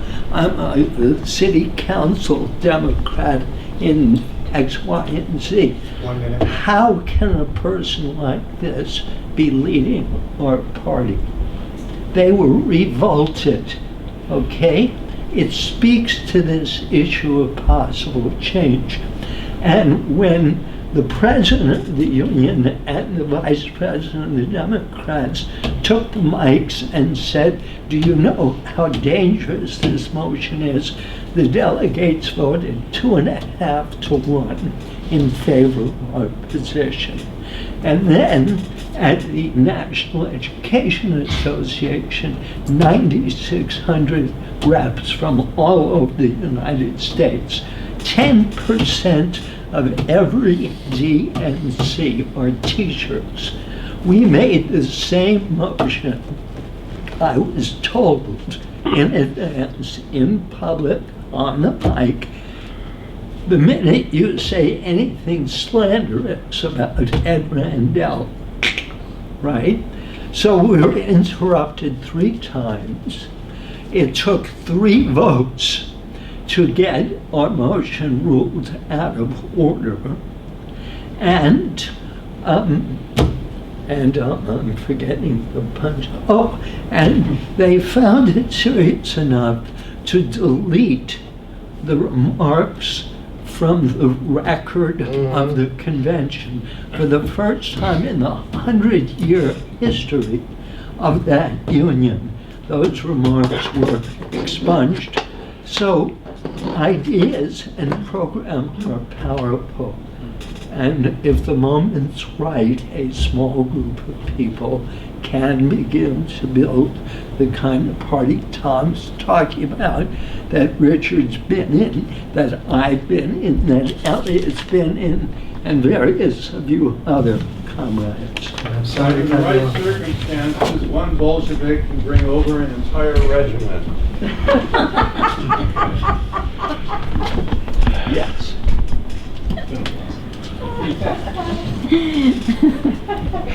You know, I think that if we look back into history in 1917, very, very similar to what's happening now, right? The U.S.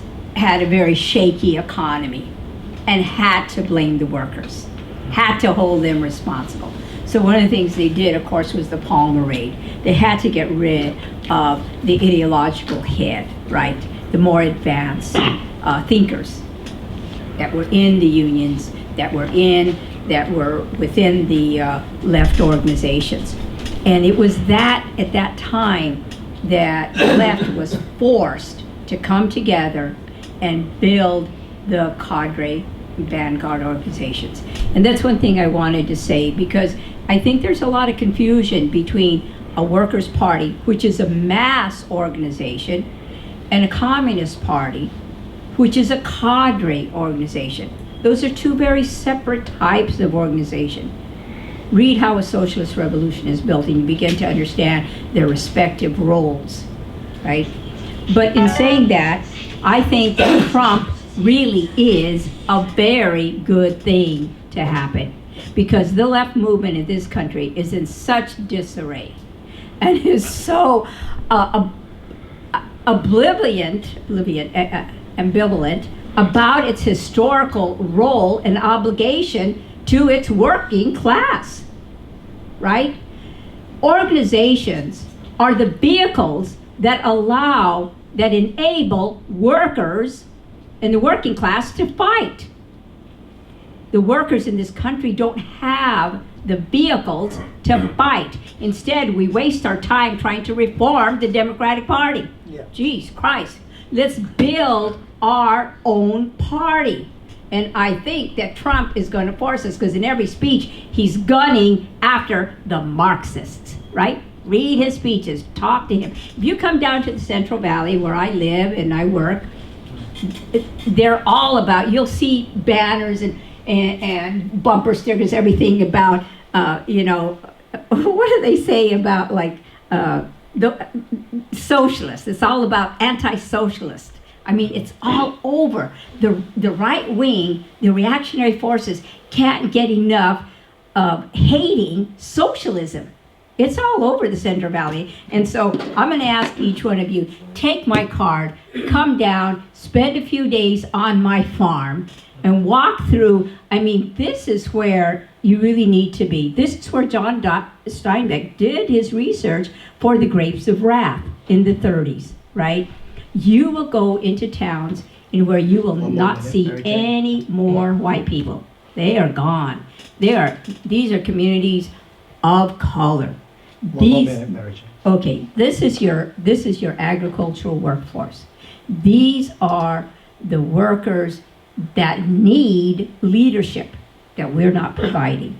So I invite you, come on down to my farm, Ilocano Farms, meet the Filipino Farmers Cooperative.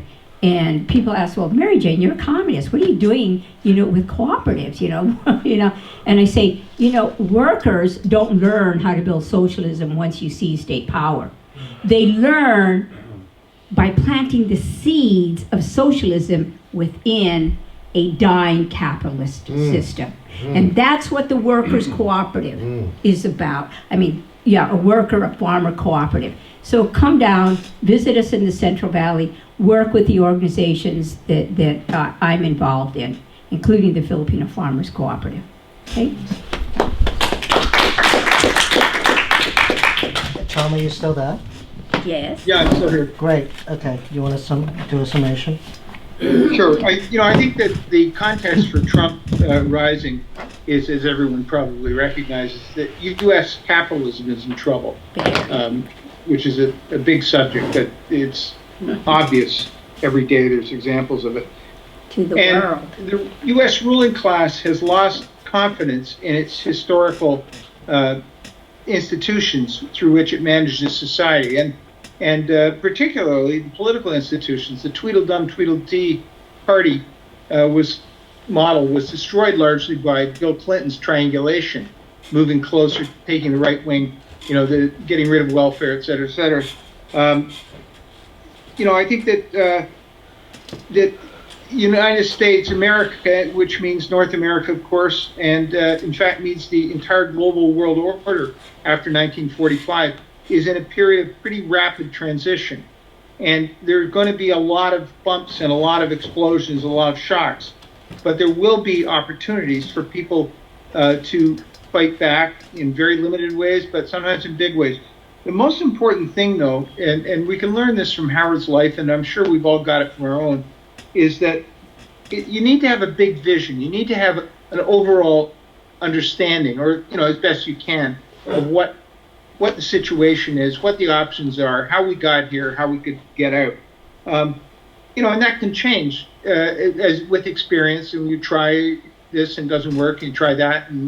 But Howard, his experiences in World War II and the agricultural work led him to conclude that capitalism was no good, and he stumbled upon the Communist Party militants, who were obviously carrying out pretty good struggles, and he joined the Communist Party. He subsequently felt that there had been things wrong with the Communist Party, its Moscow orientation, and he ended up changing his views and joining a different organization with a somewhat different program or a different understanding of that historical struggle. That's a sort of work in progress, but he was always in pursuit of a vision of how we got to where we are and how we can get out. And that is what's required. And that vision, of course, gets codified as a political program where you say, we believe this, we support this, we don't support that. One thing which Bob should get credit for, I think, is that he had a very major role in winning Howard over to the Militant Caucus and explaining to him, with other comrades in the Spartacus group, why the transitional program, why transitional demands make sense and how they can work. I know that Howard told me that. And finally, I just say that Howard's basic notion for how to do trade union work, he repeated many times, but it basically, he also understood that it's a big vision question, which is ultimately decisive. in the interview that's printed in the book that Richard put together, Howard says, as a sort of rule of thumb for who can you vote for in unions, he says, anyone who runs for office in a union and will not take a position on the necessity to defy injunctions or court orders emanating from the capitalist state is simply not able to defend workers' interests. So don't vote for them. In other words, that's the translation of the big world historic necessity for overthrowing U.S. imperialism and global capitalism, translated into an electoral campaign in your union local. That was Howard's method. I think it's a good method. The fact that not many people currently embrace it just means we need to get out and do more work and win more people over. I don't think that there is another viable alternative. Thank you very much, Tom. All right, that's the end of the panel. Thank you so much to all of you for coming. I hope you'll buy some of the memorial books. They're over there at that table.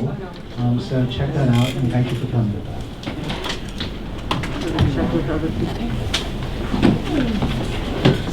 You can see Howard's picture in our conference room named after him, too. We hung it up. Awesome. Oh, this way? I forgot to do the presentation. That's okay. It's right over there on that far wall there. That's it.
So I can do like 2 subjects, I can send out like 2 separate emails, check the results, and then like a conclusion and send out the actual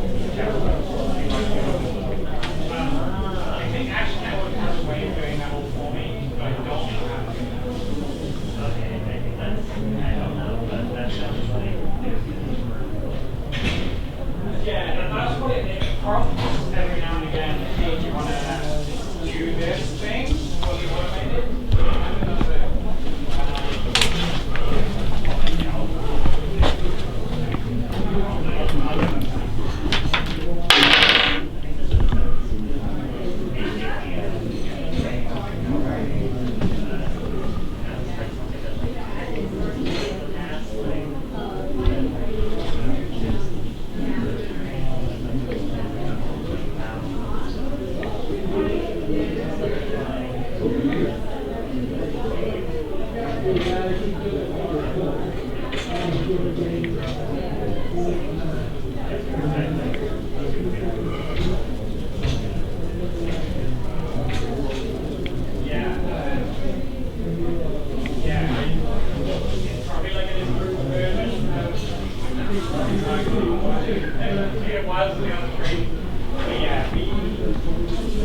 do this thing?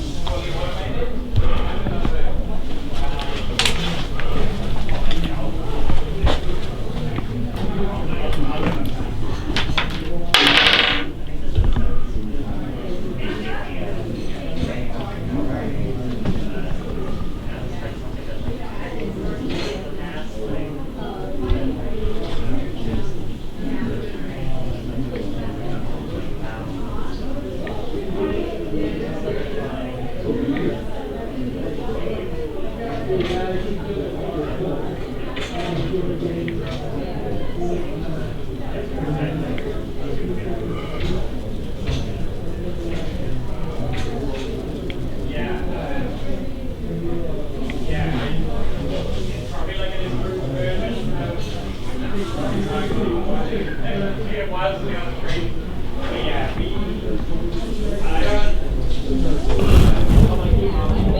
do like 2 subjects. I can send out like 2 separate emails, check the results, and then do like a conclusion and send out the actual test. I think Action Network has a way of doing that all for me, but I don't know how to do that. I don't know, but that sounds like. Yeah, that's what it prompts every now and again. Hey, do you want to do this thing? Or do you want to make it?